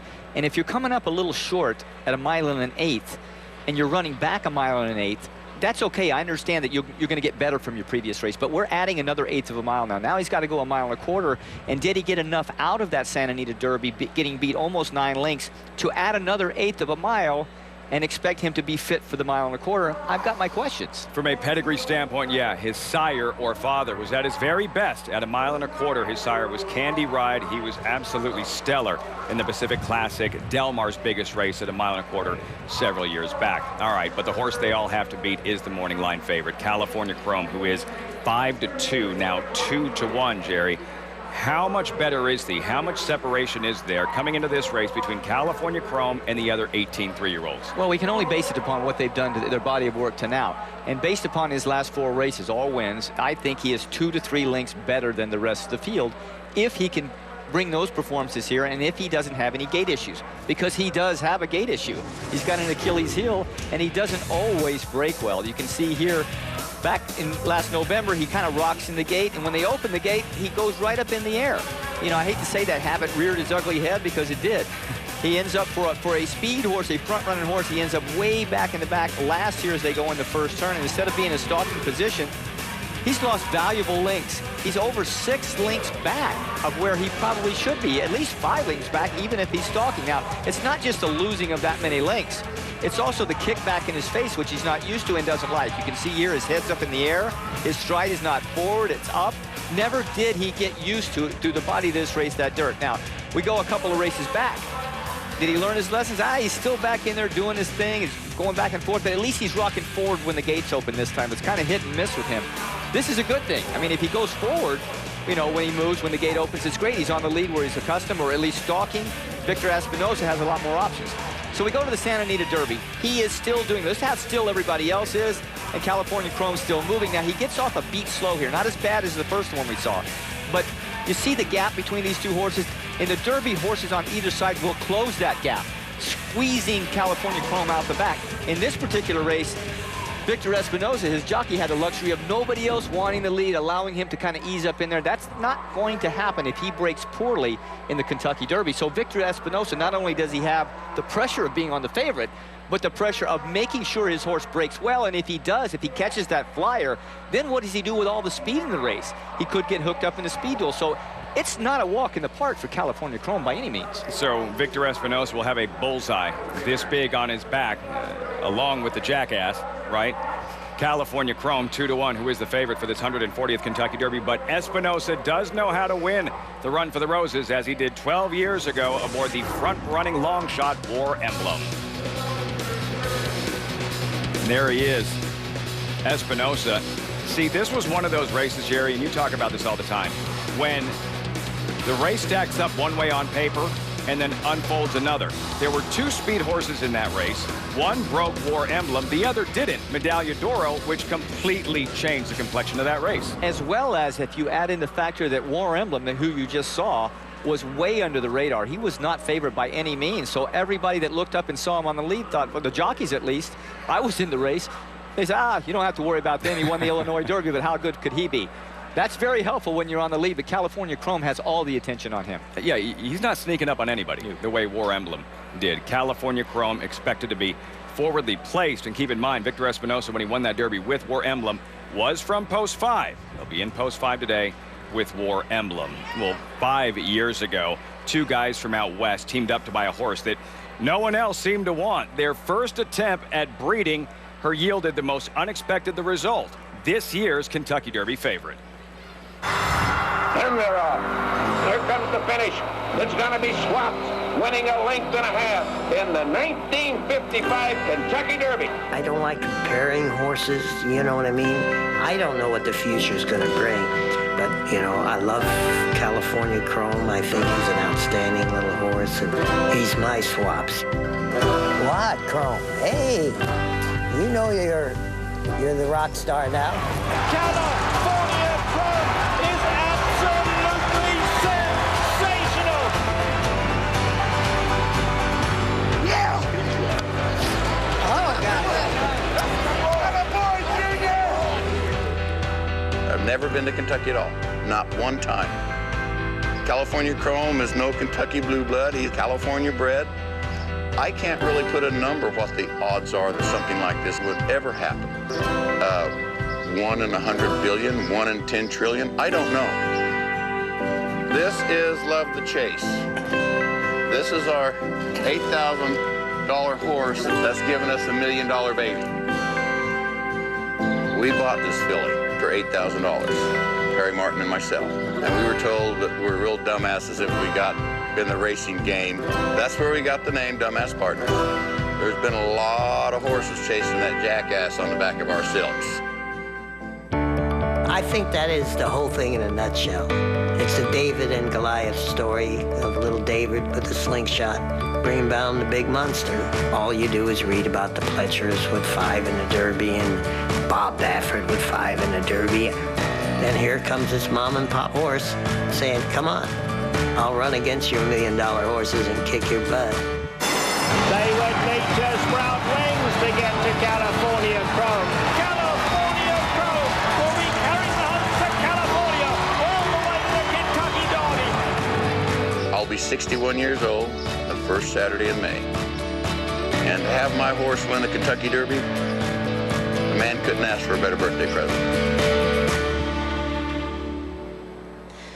And this horse, California Chrome, is, they were referencing, they've seen the jackass that they've had to chase through all these last 4 wins. Well, this is what it looks like here in the silks room. This is the silks that California Chrome's jockey, Victor Espinoza, will be wearing today. And on the other side is the DAP, standing for Dumb Ass Partners. Art Sherman, the trainer of this horse, was telling me a really funny story about him. He said that when he first knew he was going to get this horse, the owners sent him a text message or an email that said, this is a road to the Kentucky Derby. He thought, these guys are nuts. This horse hasn't even run before. He said he's already won 4 races that was in that original email before he ever ran. We'll see if he can pull off that improbable victory this afternoon. The storybook finish, California Chrome in today's Kentucky Derby. Lafitte? We get to curse on air all day. All right. California Chrome trying to become the first Calbred to win the Run for the Roses since decidedly in 1962. We'll be right back.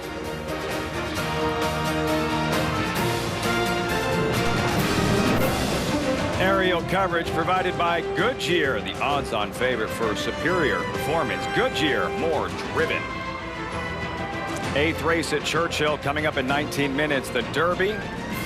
Race 11, post time around 6:25 Eastern. We'll update the odds throughout the afternoon. California Chrome favorite at 2-1. She-2 for Bob Baffert, 26-1. Martin Garcia will ride. Baffert had hoped to start 2. Opportunity scratched it 2 days ago. We check in with Kenny Rice with Hall of Fame trainer Bob Baffert. Well, Bob, you come in here with 2. You got 1 here with Chi-2. So how's he been training, getting ready for this? Well, he actually, he's been doing well. I was glad to see that the track is a lot tighter than it was when we first got here. He was struggling with it a little bit, but looks like speed is holding up very well. So he should be part of the early pace because that's his only chance.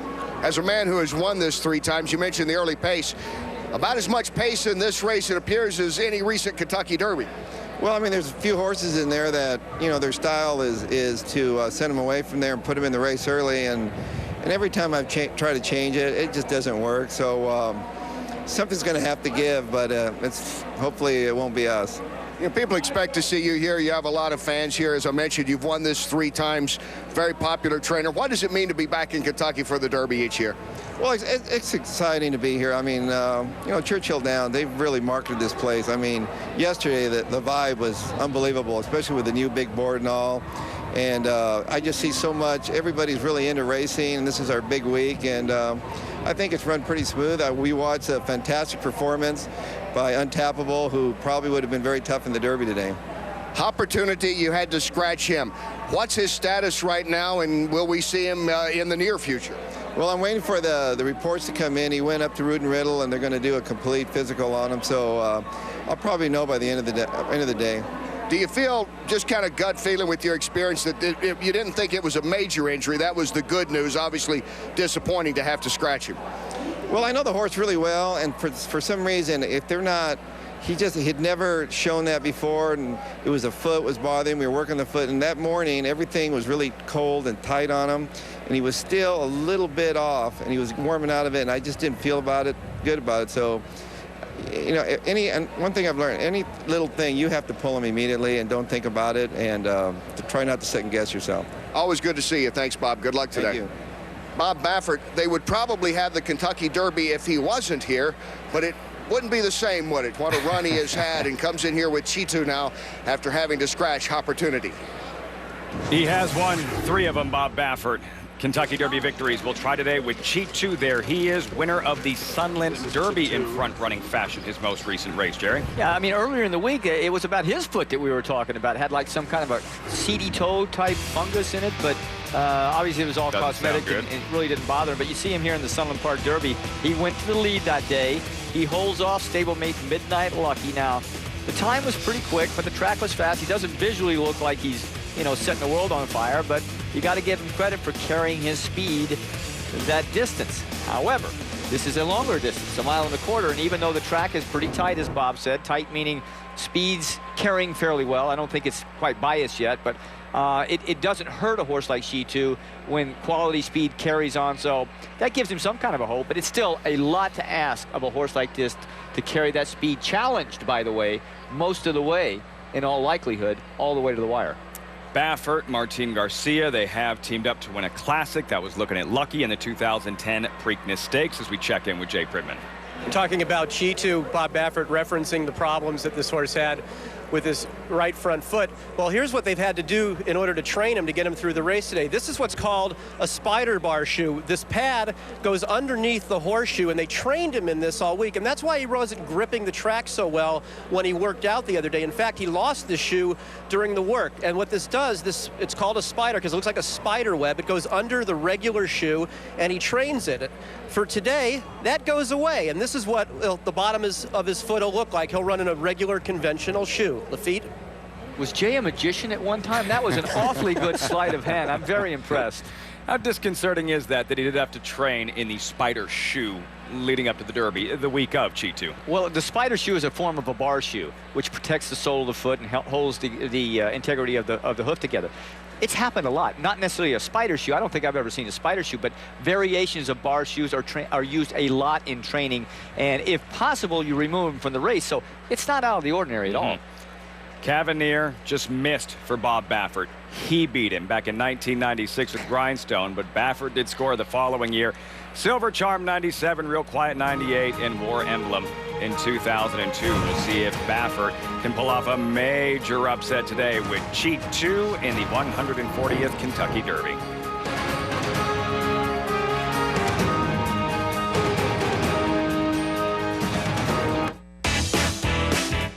How do you say delicious around the world? Yum! Yum, yum, yum!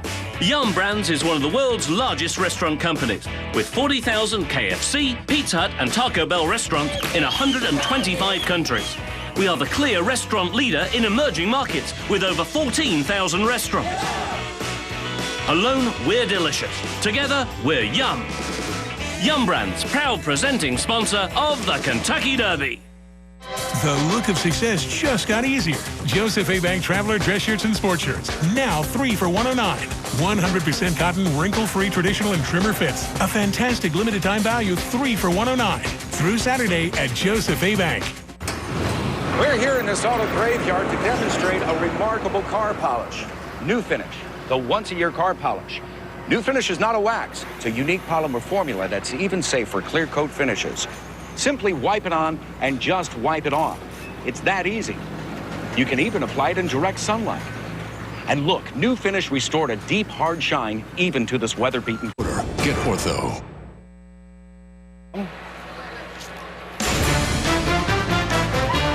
Tonight, the Stanley Cup playoffs are on NBC SN. Ryan Getzlaf will lead the Ducks against the Kings in Game 1 of the second round. Kings-Ducks coverage begins tonight at 7:30 Eastern on NBC SN. 11 minutes out till race number 8 and the American Turf Stakes, Grade 2 with a $250,000 purse.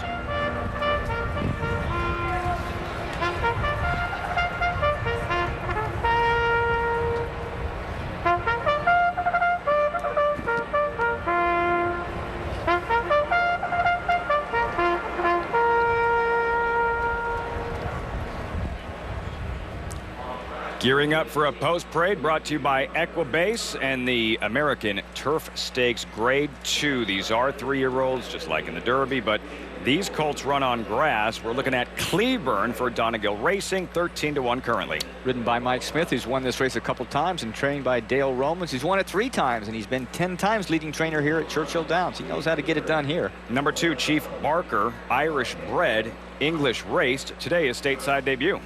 Ridden by James Graham, trained by Chicago and Larry Ravelli. Larry's been leading trainer at Arlington Park, and he's had some luck here in Derby Week, winning stakes here with Nicole's Dream back about 10 years ago. Number 3, Quotient, ships in from the West Coast. Ridden by Victor Espinosa, and trained by John Sadler, trainer of Candy Boy, runs later in the Kentucky Derby. Number 4, Long On Value, a Virginia bred, just like the immortal Secretariat. Joel Rosario gets the mount here, and Bill Mott, who trains him, won this race back in 2000 with King Kugat. Number 5, Global View. This team's been pretty good this year. The Glen Hill Farm, Tom Proctor and Gary Stevens. Oh, they've been awesome. Stevens has won this a couple times, the last time in 1998. And Proctor, Tom Proctor, his trainer, has won it the only time he's ever been in it with Band in 2011. Number 6, Craftsman, 15-1. Yet another invader from the West Coast. Ridden by Corey Nakatani. And although he's never won this race, he's won 14 times on this turf course, so he knows how to get it done here, and trained by Simon Callahan. Owners Eclipse Thoroughbred seeking their second one in the afternoon. They have Danza in the Derby. There's Storming Inti and Javier Castellano. Trained by Chad Brown and Castellano. They teamed up last year to win this very race with a horse named Noble Tune. Number 9, General Jack would be a big surprise. He would be. Trainers Mike Maker and Rosie Napravnik, who's never won this race. She'd be the first female to win it, just like she was the first female to win 2 Oaks and 1 Oaks. Number 10, Picosa. That's Team Intense Holiday. Yeah, Todd Pletcher, his trainer, John Velasquez, his jockey, won this in 01 with Strategic Partner. Number 11, Woodfield Springs, 3rd to Derby hopeful, medal count in the Transylvania on grass opening day at Keeneland. Ridden by Julian Leparoux, who's won this race before, and trained by Rusty Arnold, who again, he's only running this race 1 time, but he won it back in 05 with Ray de Cafe. And that's the field. 8 minutes to post to the $250,000 Grade 2 American Turf Stakes 3-year-olds on grass. We go back to the Derby odds. We've discussed the favorite at length, California Chrome, the 3rd choice on the morning line after Opportunity was scratched, become the 2nd choice. Wicked Strong, breaking from post position number 19, 7-1, really came to life, Jerry, when he went back to New York and took down the Grade 1 Wood Memorial. Yeah, he's kind of flat in Florida. He had some excuses, but certainly he blossomed when he went to New York and running the Wood Memorial. He was about 5th or 6th early in the race on the inside. Rajiv Mirage, by this point, has already made his way to the outside, launching that run as they turn for home. And this is what you want to see, a horse making up ground. Now look at, he's got Samrat in front of him, Uncle Si, 2 very nice horses behind him. He's still 3 lengths behind at this point. But although it might not look like he's just lighting him on fire, he's slowly picking up ground, grinding it out, which is really what you want to see heading toward a 1.25 mile race. Nothing brilliant, but steady movement as he picks up these horses. He gained a lot of ground up through the stretch as he comes to the wire, and really the kind of move that you want to see heading for Churchill Downs. Now, he won by 3.5 lengths, but the margin of lengths that he made up from the top of the stretch was 6, and if it was a longer race, I think he would have made up even more. He's a very headstrong racehorse, can be difficult to handle. Rajiv Mirage's jockey. How is that relationship coming along between Rajiv and Wicked Strong? Well, after speaking to his jockey, Rajiv Mirage, he said, you know, he's just a colt. He's a tough guy, and if you let him do kind of what he wants, you get along with him okay. A typical example was when he went to the starting gate in the Wood Memorial. Wicked Strong wanted to look, because he was on the very inside post, he wanted to look at every other horse loading in the gate, and the gate man wouldn't let him. And he started getting a little rambunctious, so Rajiv said, let him look. He let him look, watched all the horses load, and he was a perfect gentleman for there on. So I think Wicked Strong's slogan is, be reasonable, do it my way. The Wood Memorial winner, Wicked Strong, trying to become the first Wood Memorial winner to win the Kentucky Derby since Fusaichi Pegasus back in 2000. Well, when you run for charity, it's often the distance you travel that generates the funds. The farther you run, the more you donate. But here in Kentucky, it may only take a quick 1.25 miles for one horse to give back thousands to a community that's given him his name. A marathon is nothing like a horse race. Most competitors run not to win, but merely to finish. Not to stand out, but to be a part of something bigger. For the record 36,000 participants, the 118th Boston Marathon was much more than the latest addition to history because of the sense of resilience the race represented and the memories that it conjured. Multiple people have been wounded, some gravely, in explosions at the Boston Marathon. Just 30 miles north of the marathon finish line is the family farm of Donald Little Jr. and his wife, Holly. Boston is home, whether you live right in the city or not. We've grown up here, and to just see someone blow it all apart, it was awful. The Littles rallied, as so many in their community did, to help their city overcome. Boston, stay strong. They found their chance with a horse, whose name they changed to carry a little of New England to Kentucky. You're actually at a Bruins game. Actually at a Bruins game. So take us through the whole thing. You know, Boston Strong, we had that all on our mind. That name was taken. You wanted something strong. For us, Wicked is just that. To be wicked strong and wicked fast and wicked awesome, just, that's what he needed to be. Wicked Strong sweeps to the lead in the final furlong. The Colts lived up to his name with a furious come-from-behind win at the Wood Memorial to secure a spot in the Derby. With a portion of his earnings going to a fund for the marathon victims, Wicked Strong had become Boston's newest sports hero. And not only are there funds being donated from Wicked Strong's performances to the One Fund by the owners of this horse, but a couple other of horses today running for charity. For instance, Vincent Ramos, the owners of that horse, say that they will donate a portion of the proceeds that he wins to the riding academy for which he is named. And Uncle Si is owned by the Wounded Warrior stable, and they donate a portion of the earnings of that horse, in fact, all their horses, to the Wounded Warrior Fund. So these horses today running for a lot more than just a blanket of roses. Lafitte? A great story with Vince Ramos, Uncle Si, and of course Wicked Strong. And for his trainer, Jimmy Jerkins, his father, a Hall of Famer, Alan Jerkins. This is Jimmy's Kentucky Derby debut, Jerry, though we thought we would see him here a few years ago. Some really tough luck. He was here with Quality Road, who, if he ran in the Kentucky Derby, would have been favored. He didn't make the race. It just shows you how hard it is to get here with a horse. Quality Road was exceptional in his generation, but he had terrible feet problems. He had little issues at the gate as well. I mean, he wasn't perfect either, but he was certainly brilliantly fast. Jimmy Jerkins with Wicked Strong. How much of a challenge is that when you're dealing with a colt who is as headstrong as Wicked Strong can be? Well, it's tough because you can't overpower them. I mean, listen, these horses weigh 1,000, 1,100 pounds. And even as in a trainer's perspective, you're trying to get into their mind. As a jockey's perspective, you're trying to work with them. Almost like trying to work against water. You try and go with the flow of things. Because it's much easier to talk a horse into or convince a horse to do it the way you want than try and muscle him into. Because in the end, if you try and force something on a horse, it's counterproductive. It takes up energy and it just doesn't work very well.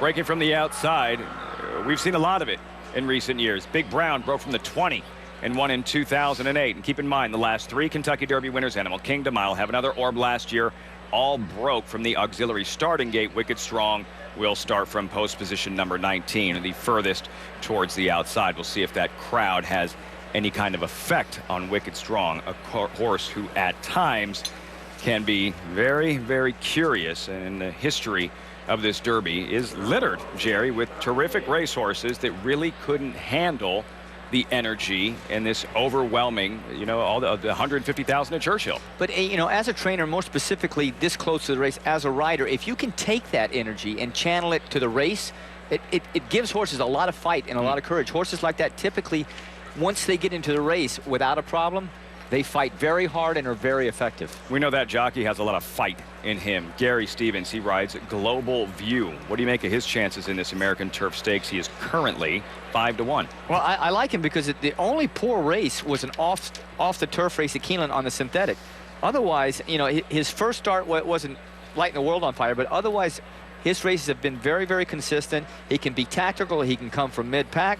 There's a lot of things to like, and certainly Gary will give him a good ride.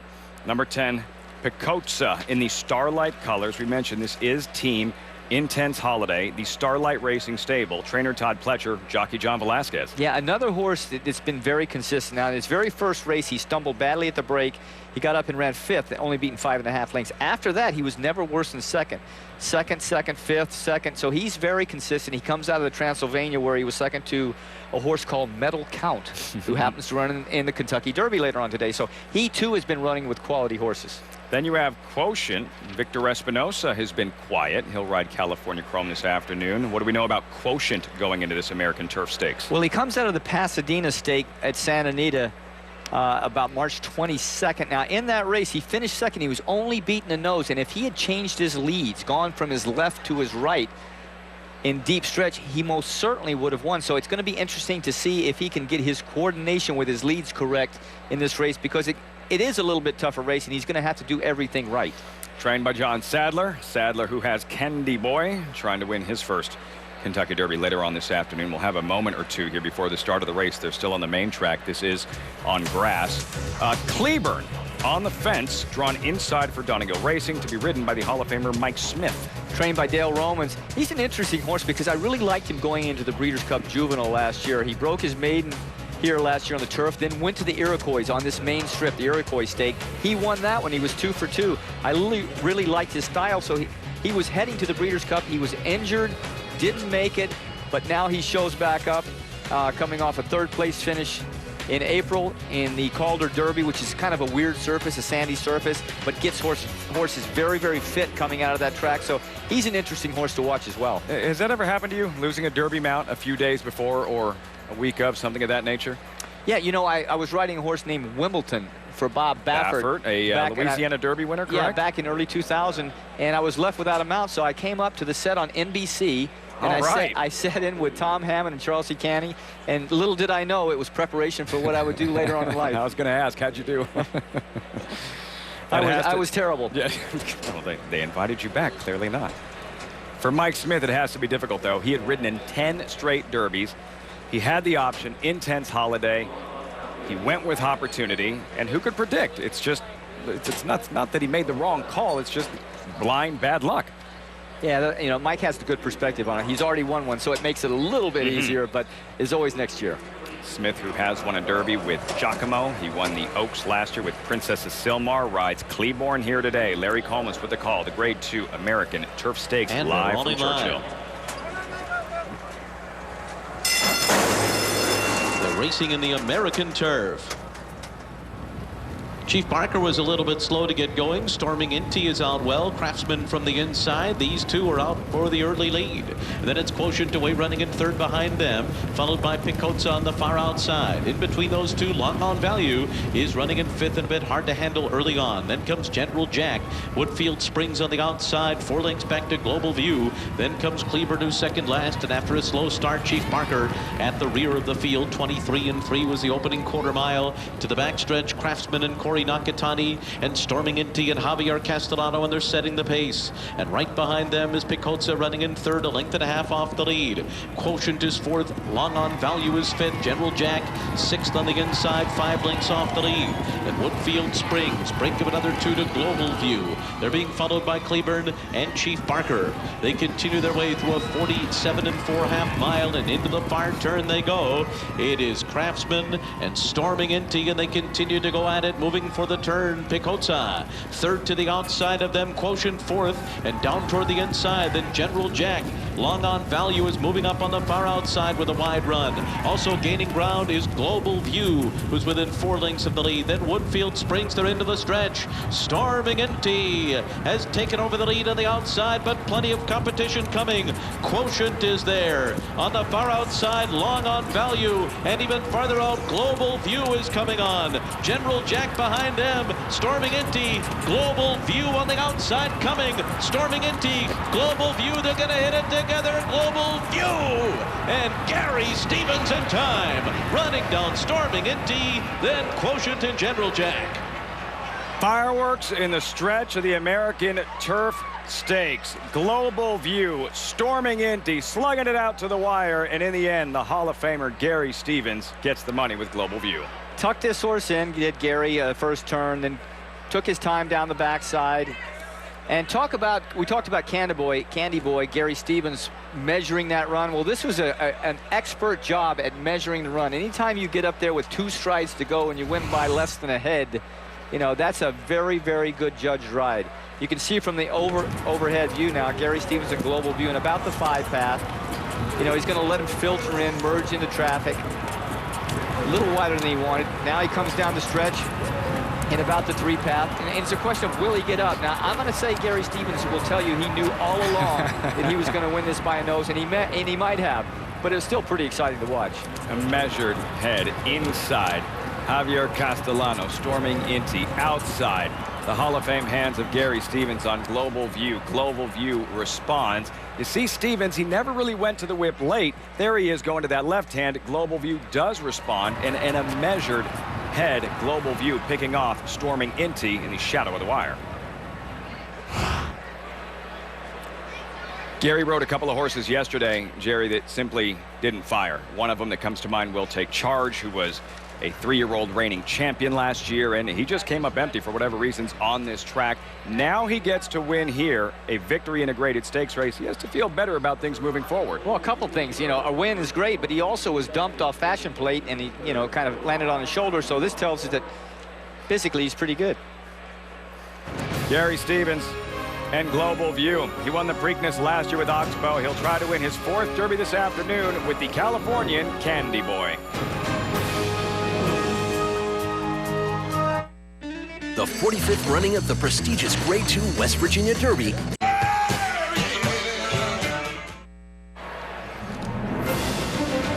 Clock ticking, getting closer and closer to the first jewel in the 2014 Triple Crown, the 140th running of the Kentucky Derby. We just saw the American Turf Stakes, and Gary Stevens winding up in the winner's circle for the Glen Hill Farm. Tom Proctor, just a thrilling horse race all the way down to the wire. Global View, $14, good price. Storming Empty, who did everything but win, having to settle for second on this afternoon, and Quotient completing the trifecta. Final time 1:41 and 65/100ths. Race 9, we go back to the dirt and a Grade 2 sprint. The Churchill Down Stakes with a $400,000 purse. Field of 11, no scratches. Sahara Sky has a lot of class, has won some major races. The early favorite at 2-1, 38 minutes to post to the Grade 2 Churchill Down Stakes as we check in with Jay Krivman and winning jockey Gary Stevens. Gary, we'll try and say this for the G-rated audience out there, but you came back with more than just dirt here. What happened during the race? A horse in front of me decided they wanted to soil me, I guess, and all over my goggles, all over my face, just some debris. It's just sort of part of getting ready for a big race, going through all, you got to be ready to have anything thrown at you? Yeah, I guess so, and anything was thrown at me, and I think I was riding so hard through the stretch trying to get away from the smell, but in the end, it all worked out. You're riding Candy Boy later today, starting from post 18. Have you thought in your mind what kind of a trip you want to get? I've thought of about 19 different trips with 18 other competitors in the race, but you know, I would say off his last race, the Santa Anita Derby, where I send him away from there, he's going to break sharp, and you know, I'd like to be just behind the front flight going into turn, ease over into that first turn instead of making a beeline for the fence, but very important that I get over and save some ground no matter what. All right, well, best of luck this afternoon, and I guess if we were going to have a hunchman on you, you would have been going from post position number 2. Lafitte? Isn't that supposed to be good luck? Or is that just birds? Gary Stevens, he'll get a shower, he'll ride again, he'll team up with Candy Boy in the Kentucky Derby. We go back to the odds for Derby 140 and focus on a New York-bred runner-up in the Wood Memorial, Sam Rott. At 15-1, Jose Ortiz to ride. We'll check in with Rick Violet shortly.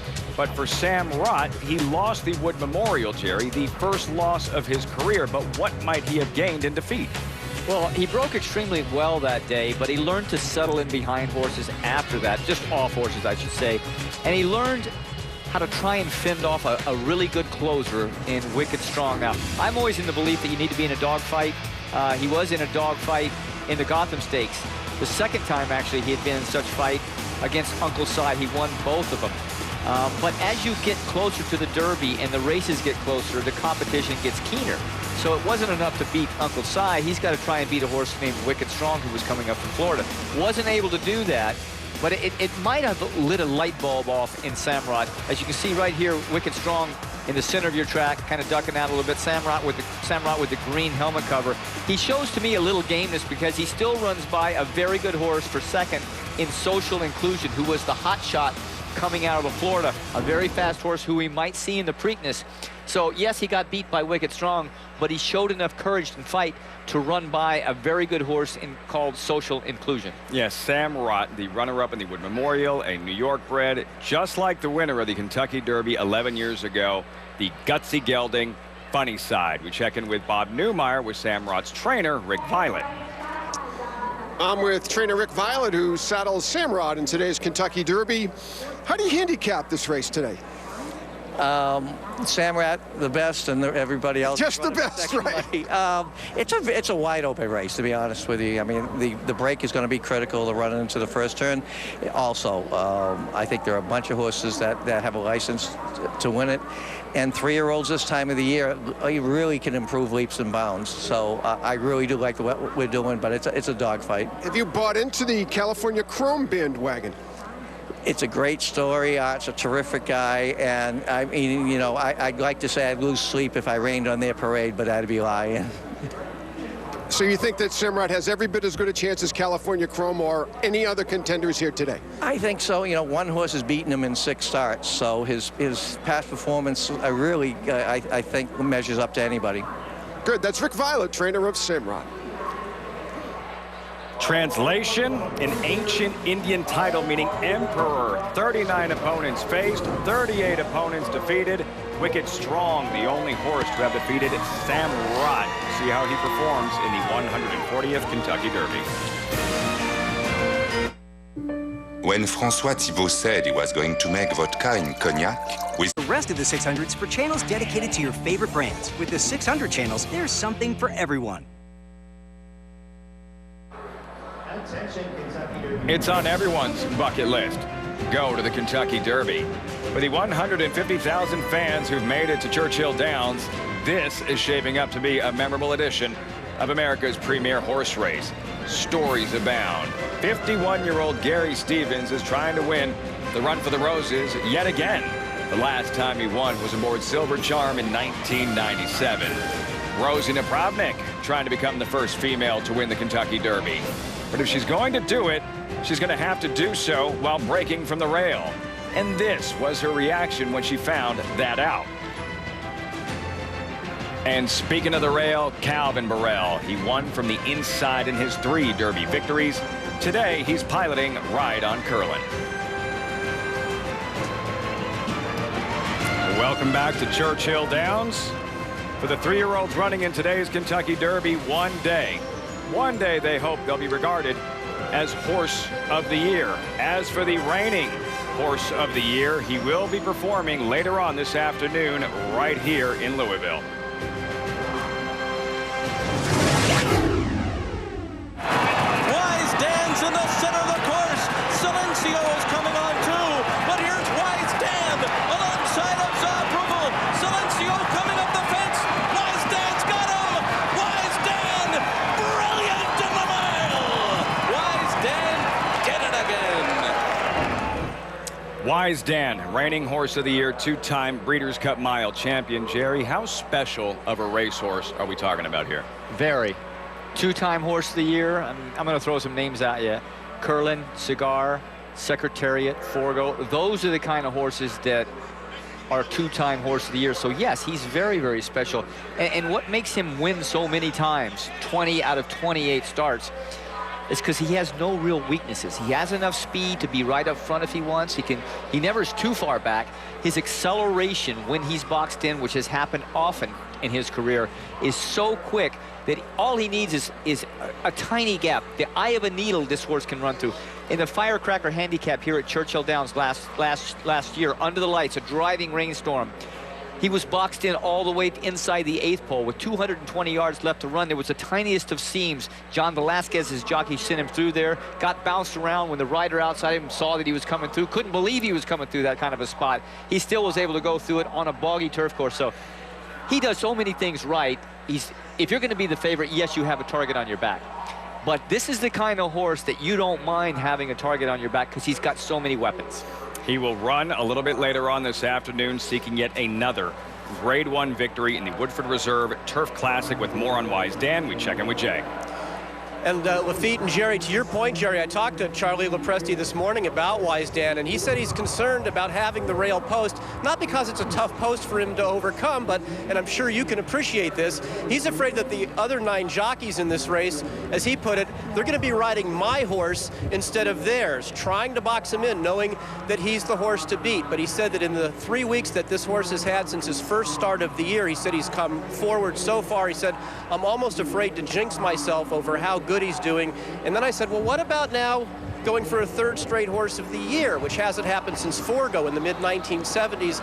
He said that after the race today, he doesn't think Wise Dan will run again until Saratoga, but he is considering moving him on to dirt for the Whitney now that that race is worth $1.5 million. If not that, he said he'd leave him on grass in the 4-star, Dave. First things first, let's see how he gets through today's race. Lafitte?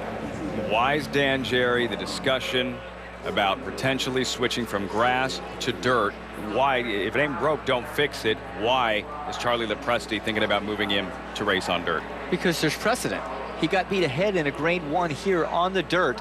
It was either the Clark or the Stephen Foster. I don't remember. A very good race, a Grade 1 race here. And he had a little trouble in the race. He was arguably the best horse in that race. So, yeah, he's not maybe as good on the dirt as he is on the grass. His acceleration might not be quite as quick, but a mile and an eighth on the dirt, I think, is definitely within his wheelhouse. As racing fans, we'd love to see it. Wise Dan, a 2-time horse of the year, running today. You'll see that on NBC in the Woodford Reserve Turf Classic. That's a little bit later on this afternoon. Once again, expected to be a heavy odds-on favorite. That's right before the Kentucky Derby. Much more from Churchill Downs when we return. 26 minutes out till the 9th race on the Derby undercard, the Churchill Downs Stakes, coming up next.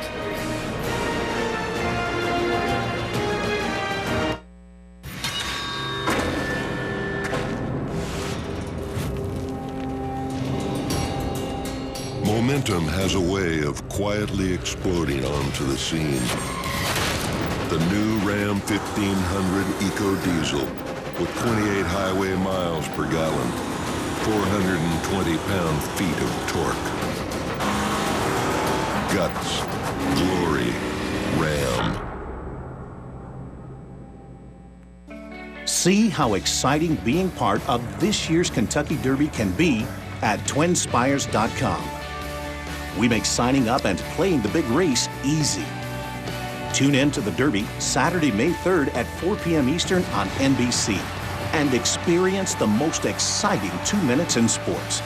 But first, get to our site and discover everything you need to make this year's Kentucky Derby unforgettable. twinspires.com.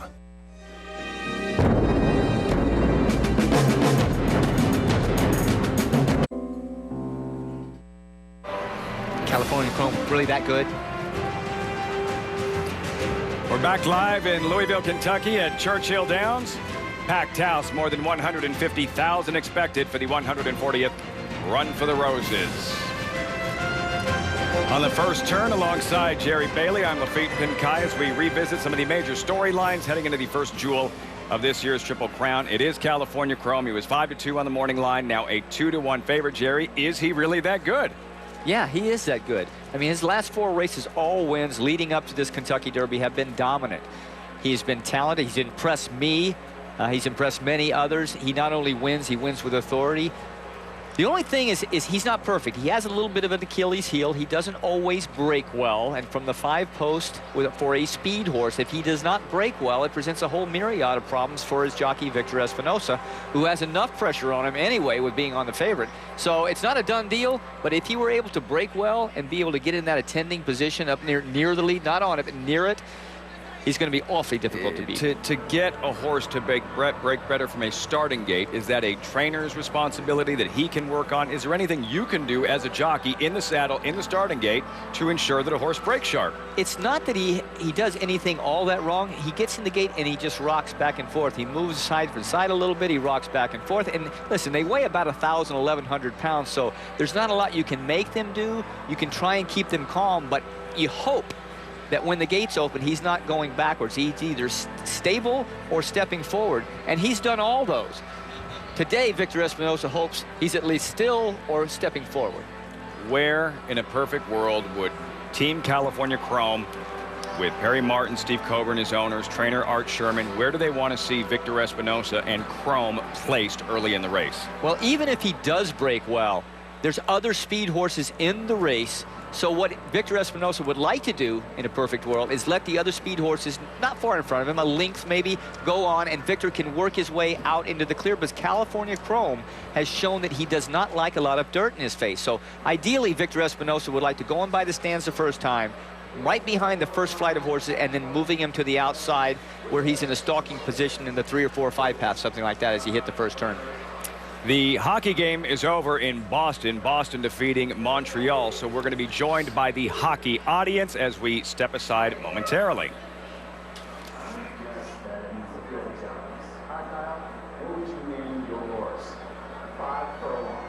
What do all the horses racing in the Oaks have in common today?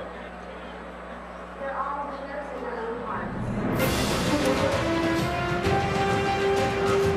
We'd like to welcome those here on NBC who just finished watching the Montreal Canadiens and Boston Bruins Stanley Cup playoff action. The Bruins getting the best of Montreal on this afternoon. That is a live look at Churchill Downs and a packed house. More than 150,000 in attendance for the first jewel of the 2014 Triple Crown, the Kentucky Derby. And 3-year-olds running 1.25 miles, chasing the winner's share of a $2 million purse. That is not the morning line. Those are the current odds. California Chrome is 2-1 from a morning line of 5-2.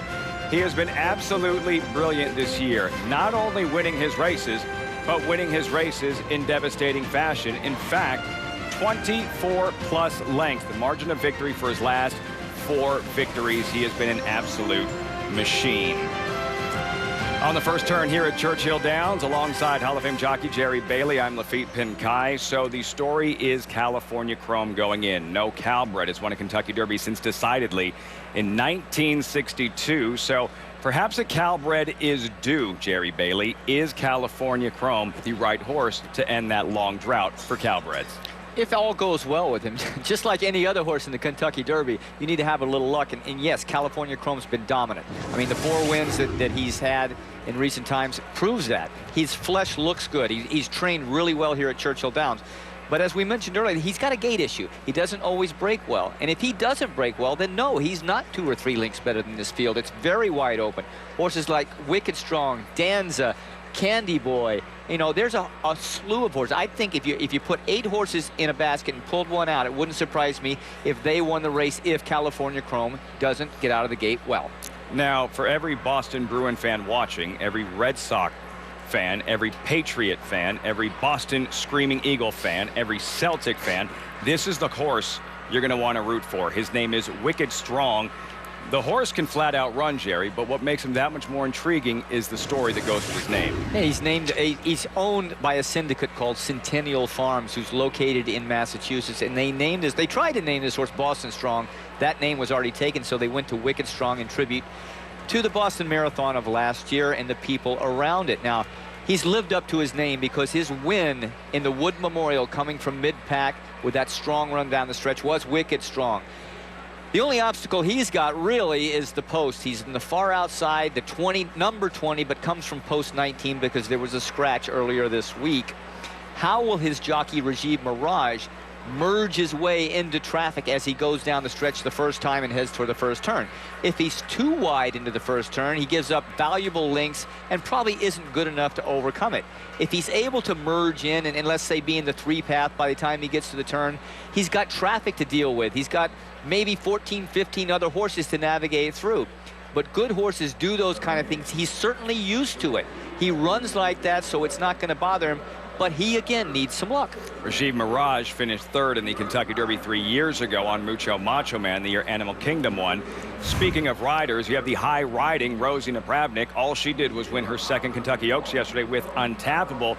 Today, she'll break from the inside with the tiny Vickers in Trouble, Louisiana Derby winner. Yeah, you know, listen, she's on fire right now. Not only did she win the Oaks, as you mentioned, she's just concluded a meet at the fairgrounds over the winter where she was leading rider against every other jockey for the 4th consecutive year. She has more wins at this young meet, a week old at Churchill Downs, than any other rider, all males included. So yeah, Rosie's on fire. She's already won a race today. So as good as she is, can she overcome the inside post with Vickers in Trouble? Well, that's not the only obstacle she has. Vickers in Trouble is kind of a speedy horse. Not a cinch to really enjoy the extra 1/8 of a mile of this Kentucky Derby. So can she keep Vickers in Trouble going that last furlong through the stretch? That's her biggest challenge. 2009, we watched Calvin Burrell sweep the Kentucky Oaks and Derby. We'll find out if Rosie Napravnik can do the same. She struck yesterday with Untappable, a date with Vickers in Trouble, the Louisiana Derby winner in the 140th Kentucky Derby.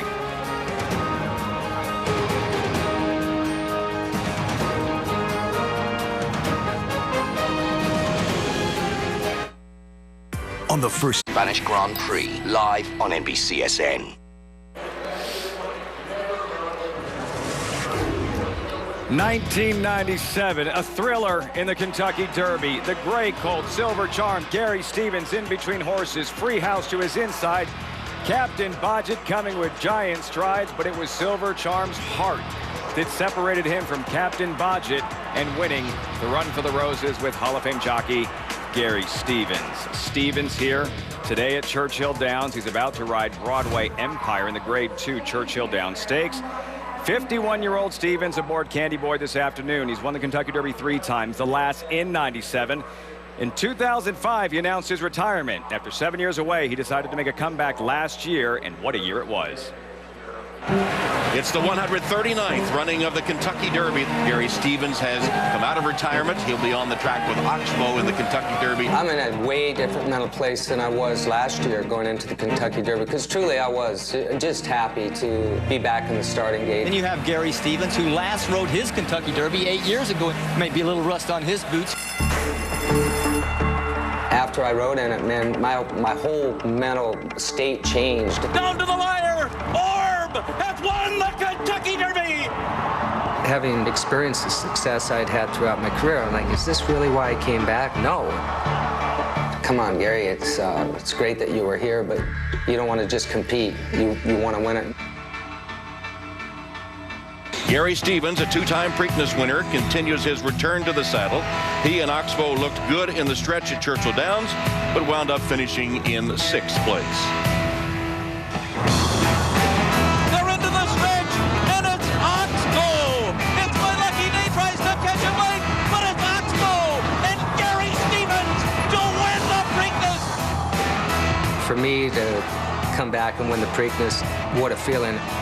I knew things were going to change immediately, that I was going to begin to get some more top horses thrown my way. The Breeders' Cup Classic, $5 million, a mile and a quarter. Here's Larry Colmus. They're all in line for America's richest horse race. They're off in the Breeders' Cup Classic. Mucho Macho Man has taken the lead as they come to the top of the stretch. Mucho Macho Man in a thrilling Breeders' Cup Classic. This is just a dream come true. The one race that was missing out of my career was the Breeders' Cup Classic. I didn't think that I'd get one. I dang sure didn't think it'd come in 2013.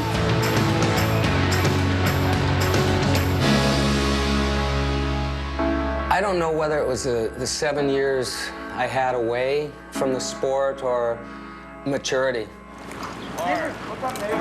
You know, riding now as compared to before, it was work for me, going out there every day and racing. And now I head off to the racetrack, maybe 2 mounts for the day, and if I can come home and tell my wife and daughter that I won 2 races today, that's 100%. It's pretty cool. I busted my rear to come back, and the carrot that's dangled in front of me is to capitalize on these good horses that I'm riding, continue to enjoy what I'm doing.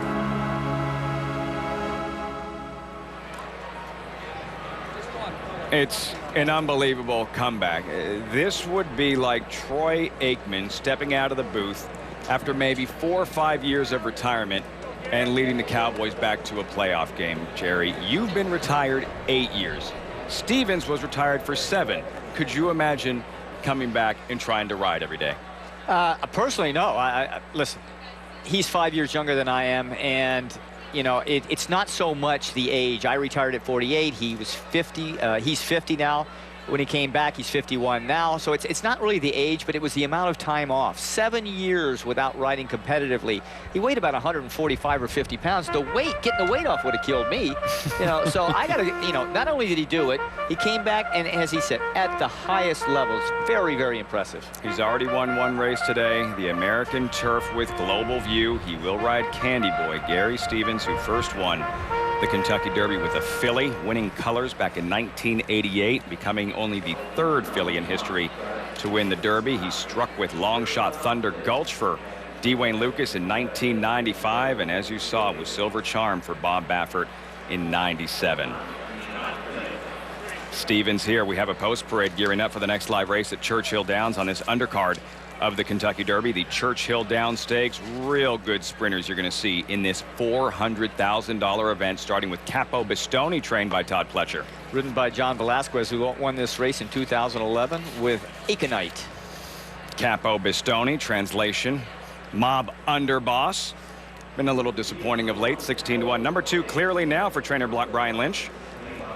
Ridden by last year's Eclipse Award-winning jockey, champion jockey, Javier Castellanos. Has run this race a couple times, yet to win it. Number 3, Broadway Empire, a 9-length winner in his last start in Arizona. Ridden by who other than the man we were just speaking of, Gary Stevens, who last won it in 1998 with Distorted Humor. Number 4, Sahara Sky, has already banked more than $1.1 million. This is a monster. He won the Met Mile last year, one of the premier mile races in America. He's ridden by Joel Rosario and trained by Jerry Hollendorfer. Number 5, Quiet Force, Mr. Feast or Famine. Either he wins or you can't find him. Yeah, he's coming off a pretty good effort in the Commonwealth. He's 4th, beaten only 3/4 of the length, but that was on the synthetic. He's ridden by Julian Leperoux and Mike Maker, who trains Vickers in Trouble, as well as General A-Rod, and Harry's Holiday is his trainer. Number 6, Laugh Track, who was 3rd in that Commonwealth at Keeneland. Ridden by Miguel Mena and trained by Mark Cassian. I get this. Mark's run 1 horse in this race, and he won it with a Gallant Gentleman 31 years ago. Wow. He's due. Been a long time. Number 7, River Bear. This will be his 56th lifetime race. He's won 20 of them. He's a durable horse, that's for sure. That many races. Illinois bred, makes his, as you said, 56th career start. Both starts this year, trained by Rusty Hellman, who is based in Illinois. Number 8, Falling Sky, who finished 19th and last in last year's Kentucky Derby. Trained by Wayne Lucas' protege George Weaver and ridden by Luis Saez. Number 9, Central Banker, a horse for course, perhaps 1 for 1 here at Churchill Downs. Looks to end a 5-race losing streak. His trainer Albert Stahl has run this race once. He was 2nd in 2009 with My Pal Charlie. He's ridden by Corey Nakatani. Number 10, a sprinting machine, the 7-year-old gelding Delaney, who has earned more than $900,000. Won this race last year with Rosie Napravnik, trained by, again, Tom Amos. Number 11, shaking it up for the Hall of Fame combination of Mike Smith and trainer Bob Baffert. Yeah, he's lightly raced. This is his 9th start. He's 4-1-1 record. Baffert won this race with Straight Man in 2000 and Criolito in 1996. Later today, 3-year-olds take center stage, running 1.25 miles, but next, sprinters chasing the winner's share of a $400,000 purse. The Grade 2 Churchill Downs Stakes next when we return to Churchill Downs.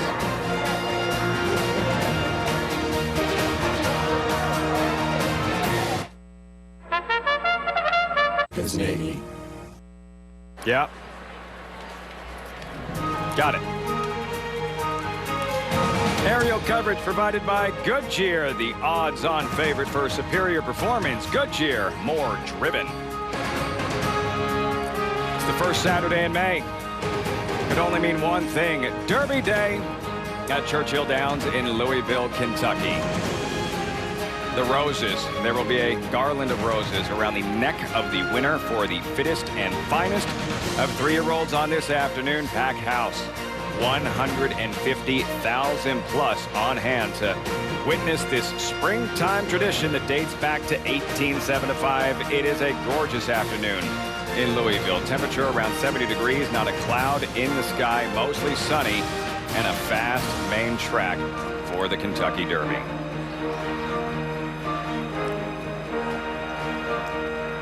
Story going in is California Crone, as we mentioned. His jockey, Victor Espinosa, who's already won a Derby with War Emblem in 2002. And his trainer, Art Sherman, 77 years old, trying to become the oldest trainer in history to win the Derby. Prior, it was the legendary Bald Eagle, Charlie Whittingham, 76 years old when he won with Sunday Silence in 1989. There you see the field on the track for the next graded stakes race, and this Churchill Downs Stakes. $400,000 is this purse. 7 furlongs. The current favorite, number 4, at 5-2, Jerry. This 6-year-old, relatively lightly raced. He's only raced 19 times in a 6-year career, or he's a 6-year-old. What makes him so good? Why is he the favorite in this field?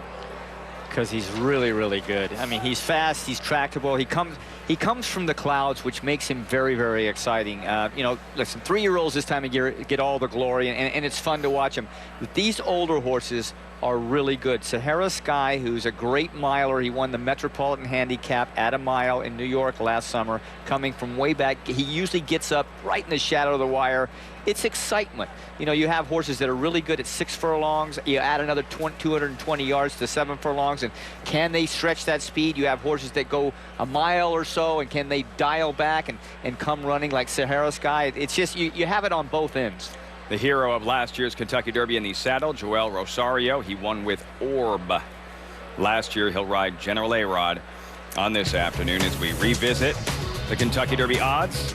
We had the one big scratch. Opportunity number 11 defected 2 days ago. He was the second choice on the morning line at 6-1. So a field of 19 going a mile and a quarter. California Chrome 5-2. He is the favorite. We saw how brilliant he was in the Santa Anita Derby. Here he is training at Churchill Downs. There's always a buzz, Jerry, about the favorites when they arrive at Churchill and how they acclimate. What's the buzz about California Chrome since he's arrived? Well, if he's not the best looking horse this week, he's close to it. And that's what I always look for. Not only did they have to have talent coming in here, and they didn't have to win their last race, but they had to be moving forward, getting better as they developed in their 3-year-old year. But when they got to Churchill Downs from wherever they came from, Florida, New York, California, they had to acclimate well, and they had to carry their flesh. The best way to tell if a horse is doing well, if he's beefy like he usually is, if he's got a shiny coat, if he's a thin horse, if he hasn't lost weight, even if he's a thin horse, those are the signs I look for. And how do they train over the track? With energy. California Chrome has done that. The first day he got here, he was a little bit looking around, wasn't aggressive, but since then he's trained really on the muscle. He's looked really good. Quick, who's the boss or Taxi? Tony Danza. Taxi. Tony Danza. Tony Danza, the actor. He is here in support of the colt named after him. Danza's sire or father, his name was Street Boss. So, in honor of Tony Danza and the star of Who's the Boss, you wind up with Danza, who could not have been more impressive in the Grade 1 Arkansas Derby. Yeah, he was impressive. I mean, he's only had 4 starts in his life. He broke his maiden back in Saratoga. He ran this year in a 7-furlong race at Gulfstream Park. His only other start in 2014 until he got to Arkansas.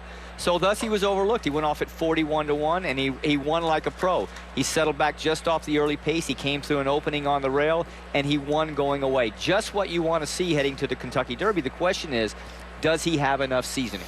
And we didn't see that Arkansas Derby, but he snuck through on the rail, just like Calvin Burrell has done on 3 separate occasions here at Churchill. It's going to be very difficult for Joe Bravo to try and recreate that same run in today's Kentucky Derby as he did in the Arkansas Derby. Upcoming odds for this Churchill Downs Stakes. And we're going to look at Delaney, who is 3-1, as we mentioned, has done some of his very best work on this track, Jerry Bailey. Well, he won last year. He won this race last year. So you know he likes the track. You know he likes the distance. He's consistent as all get out. Now, he didn't win his last race. He ran into a buzzsaw called Hayti down in Louisiana, who's a very good horse among the Louisiana horses. So it wasn't a disgrace, and don't think he's off his game.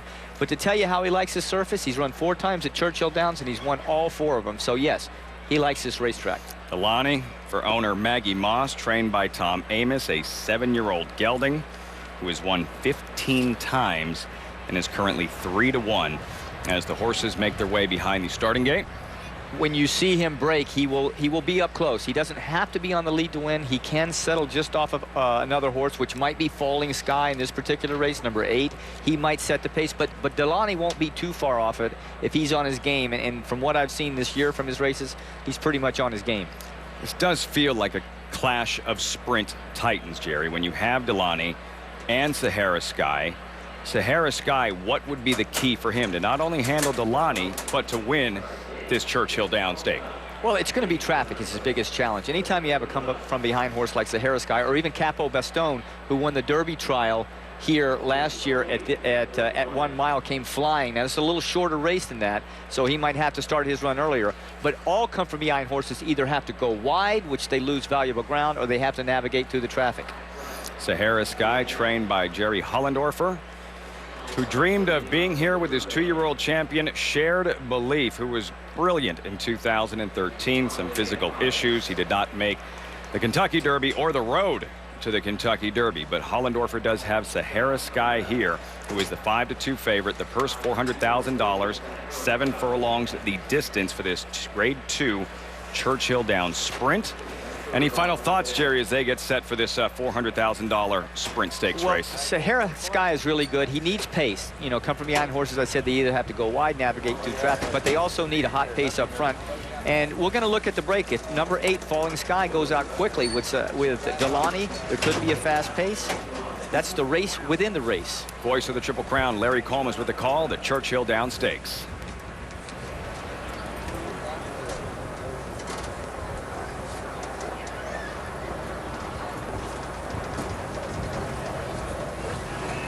Shaking it up, and Mike Smith go in. They're all in line.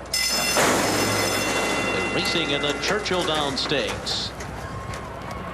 Central Banker is going out to take the early lead. Delaney on the outside. Falling Sky has speed too. Right behind them are Quiet Force and Broadway Empire. Laugh Track is only 4 lengths off the lead early. On the far outside comes Shaking It Up, and then Sahara Sky. Break of 3 to Clearly Now. Then River Bear and Capo Bastone. Running up the backstretch through a 22-1 opening quarter mile. Falling Sky is the leader. Delaney to the outside, trying to squeeze through his Broadway Empire. It's a tight spot for him. Third along the rail with a half mile to go, and could not get through there and has to take back. And also steadying there, Quiet Force and Laugh Track had to steady. And now Delaney is the leader. On the inside, Falling Sky. Central Banker is right there running in third. Here's Shaking It Up, rallying up on the far outside. Broadway Empire is trying to get back into it. Clearly Now is circling up extreme outside with a run, and they're coming toward the top of the stretch after a 44 3/2 mile. They're into the stretch. Delaney, Central Banker, Shaking It Up on the outside. Clearly Now on the far outside is coming on. Broadway Empire. Sahara Sky never went on. Final furlong here, and it's Central Banker Shaking It Up. Clearly Now on the far outside, Shaking It Up, and Central Banker head and head, nose and nose. Central Banker would not be denied. Shaking It Up second, and then came Clearly Now and Broadway Empire. A slugfest to the wire. Central Banker and Corey Nakatani out dueling, Shaking It Up, and Mike Smith in the Churchill Downs Stakes. Yeah, the favorite's very disappointing. Delaney not being able to hold his speed. Of course, he was challenged early in the race pretty strongly. Sahara Sky and Capo Bastone not coming with their runs at all, but do give a lot of credit to Central Banker and Cory Nakatani. He's never won a Derby in 16 tries, but he's won a race on the undercard. Maybe he's getting closer. Cory Nakatani 0 for 16 in the Derby, but regarded as one of the best in the nation. He's shaken up Central Banker, putting away Shaking It Up and out finishing Shaking It Up to the wire. Another look at the head-on Central Banker. Nakatani, Jerry, regarded as one of the strongest finishers. You see Central Banker responding to his left-handed whip. He drifts out. Do you expect we might see an inquiry or an objection? No, he did a really good job. I mean, the idea to drift out to is to intimidate your opponent coming on either side. In this case, it was on the outside. Without making contact, he went right to that line and then pulled the horse back in after he did what he wanted to do without making contact. So, really good job. Tough week for owner Mike Pegram. He dreamed of starting Opportunity in the Derby. He scratched. He owns Shaking It Up, who missed it by that much in the Churchill Down Stakes. Central Banker, the winner in the Churchill Down Stakes. Do I remember?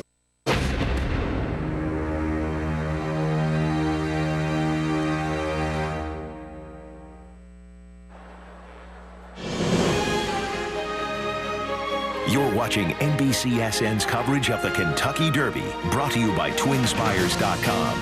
Bet the Kentucky Derby at TwinSpires.com.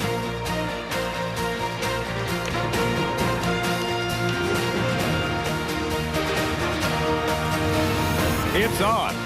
Kentucky Derby parties from coast to coast. 2,000 miles away. That's at Santa Anita Racetrack in the Chandelier Room.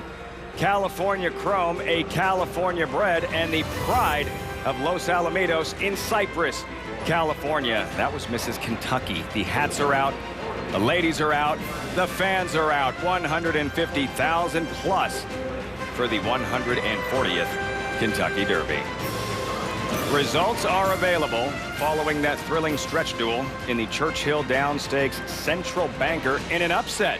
$23.60 the return for your would-be $2 investment over Shaking It Up from California. And clearly now, what a horse race. Central Banker, Cory Nakatani winning the Churchill Down Stakes.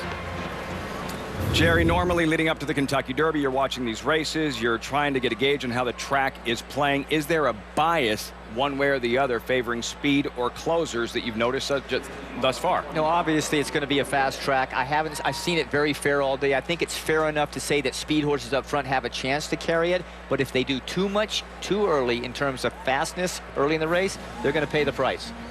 The Derby coverage continues on NBC. The first jewel of the Triple Crown, 140th running with Tom Hammond, is next.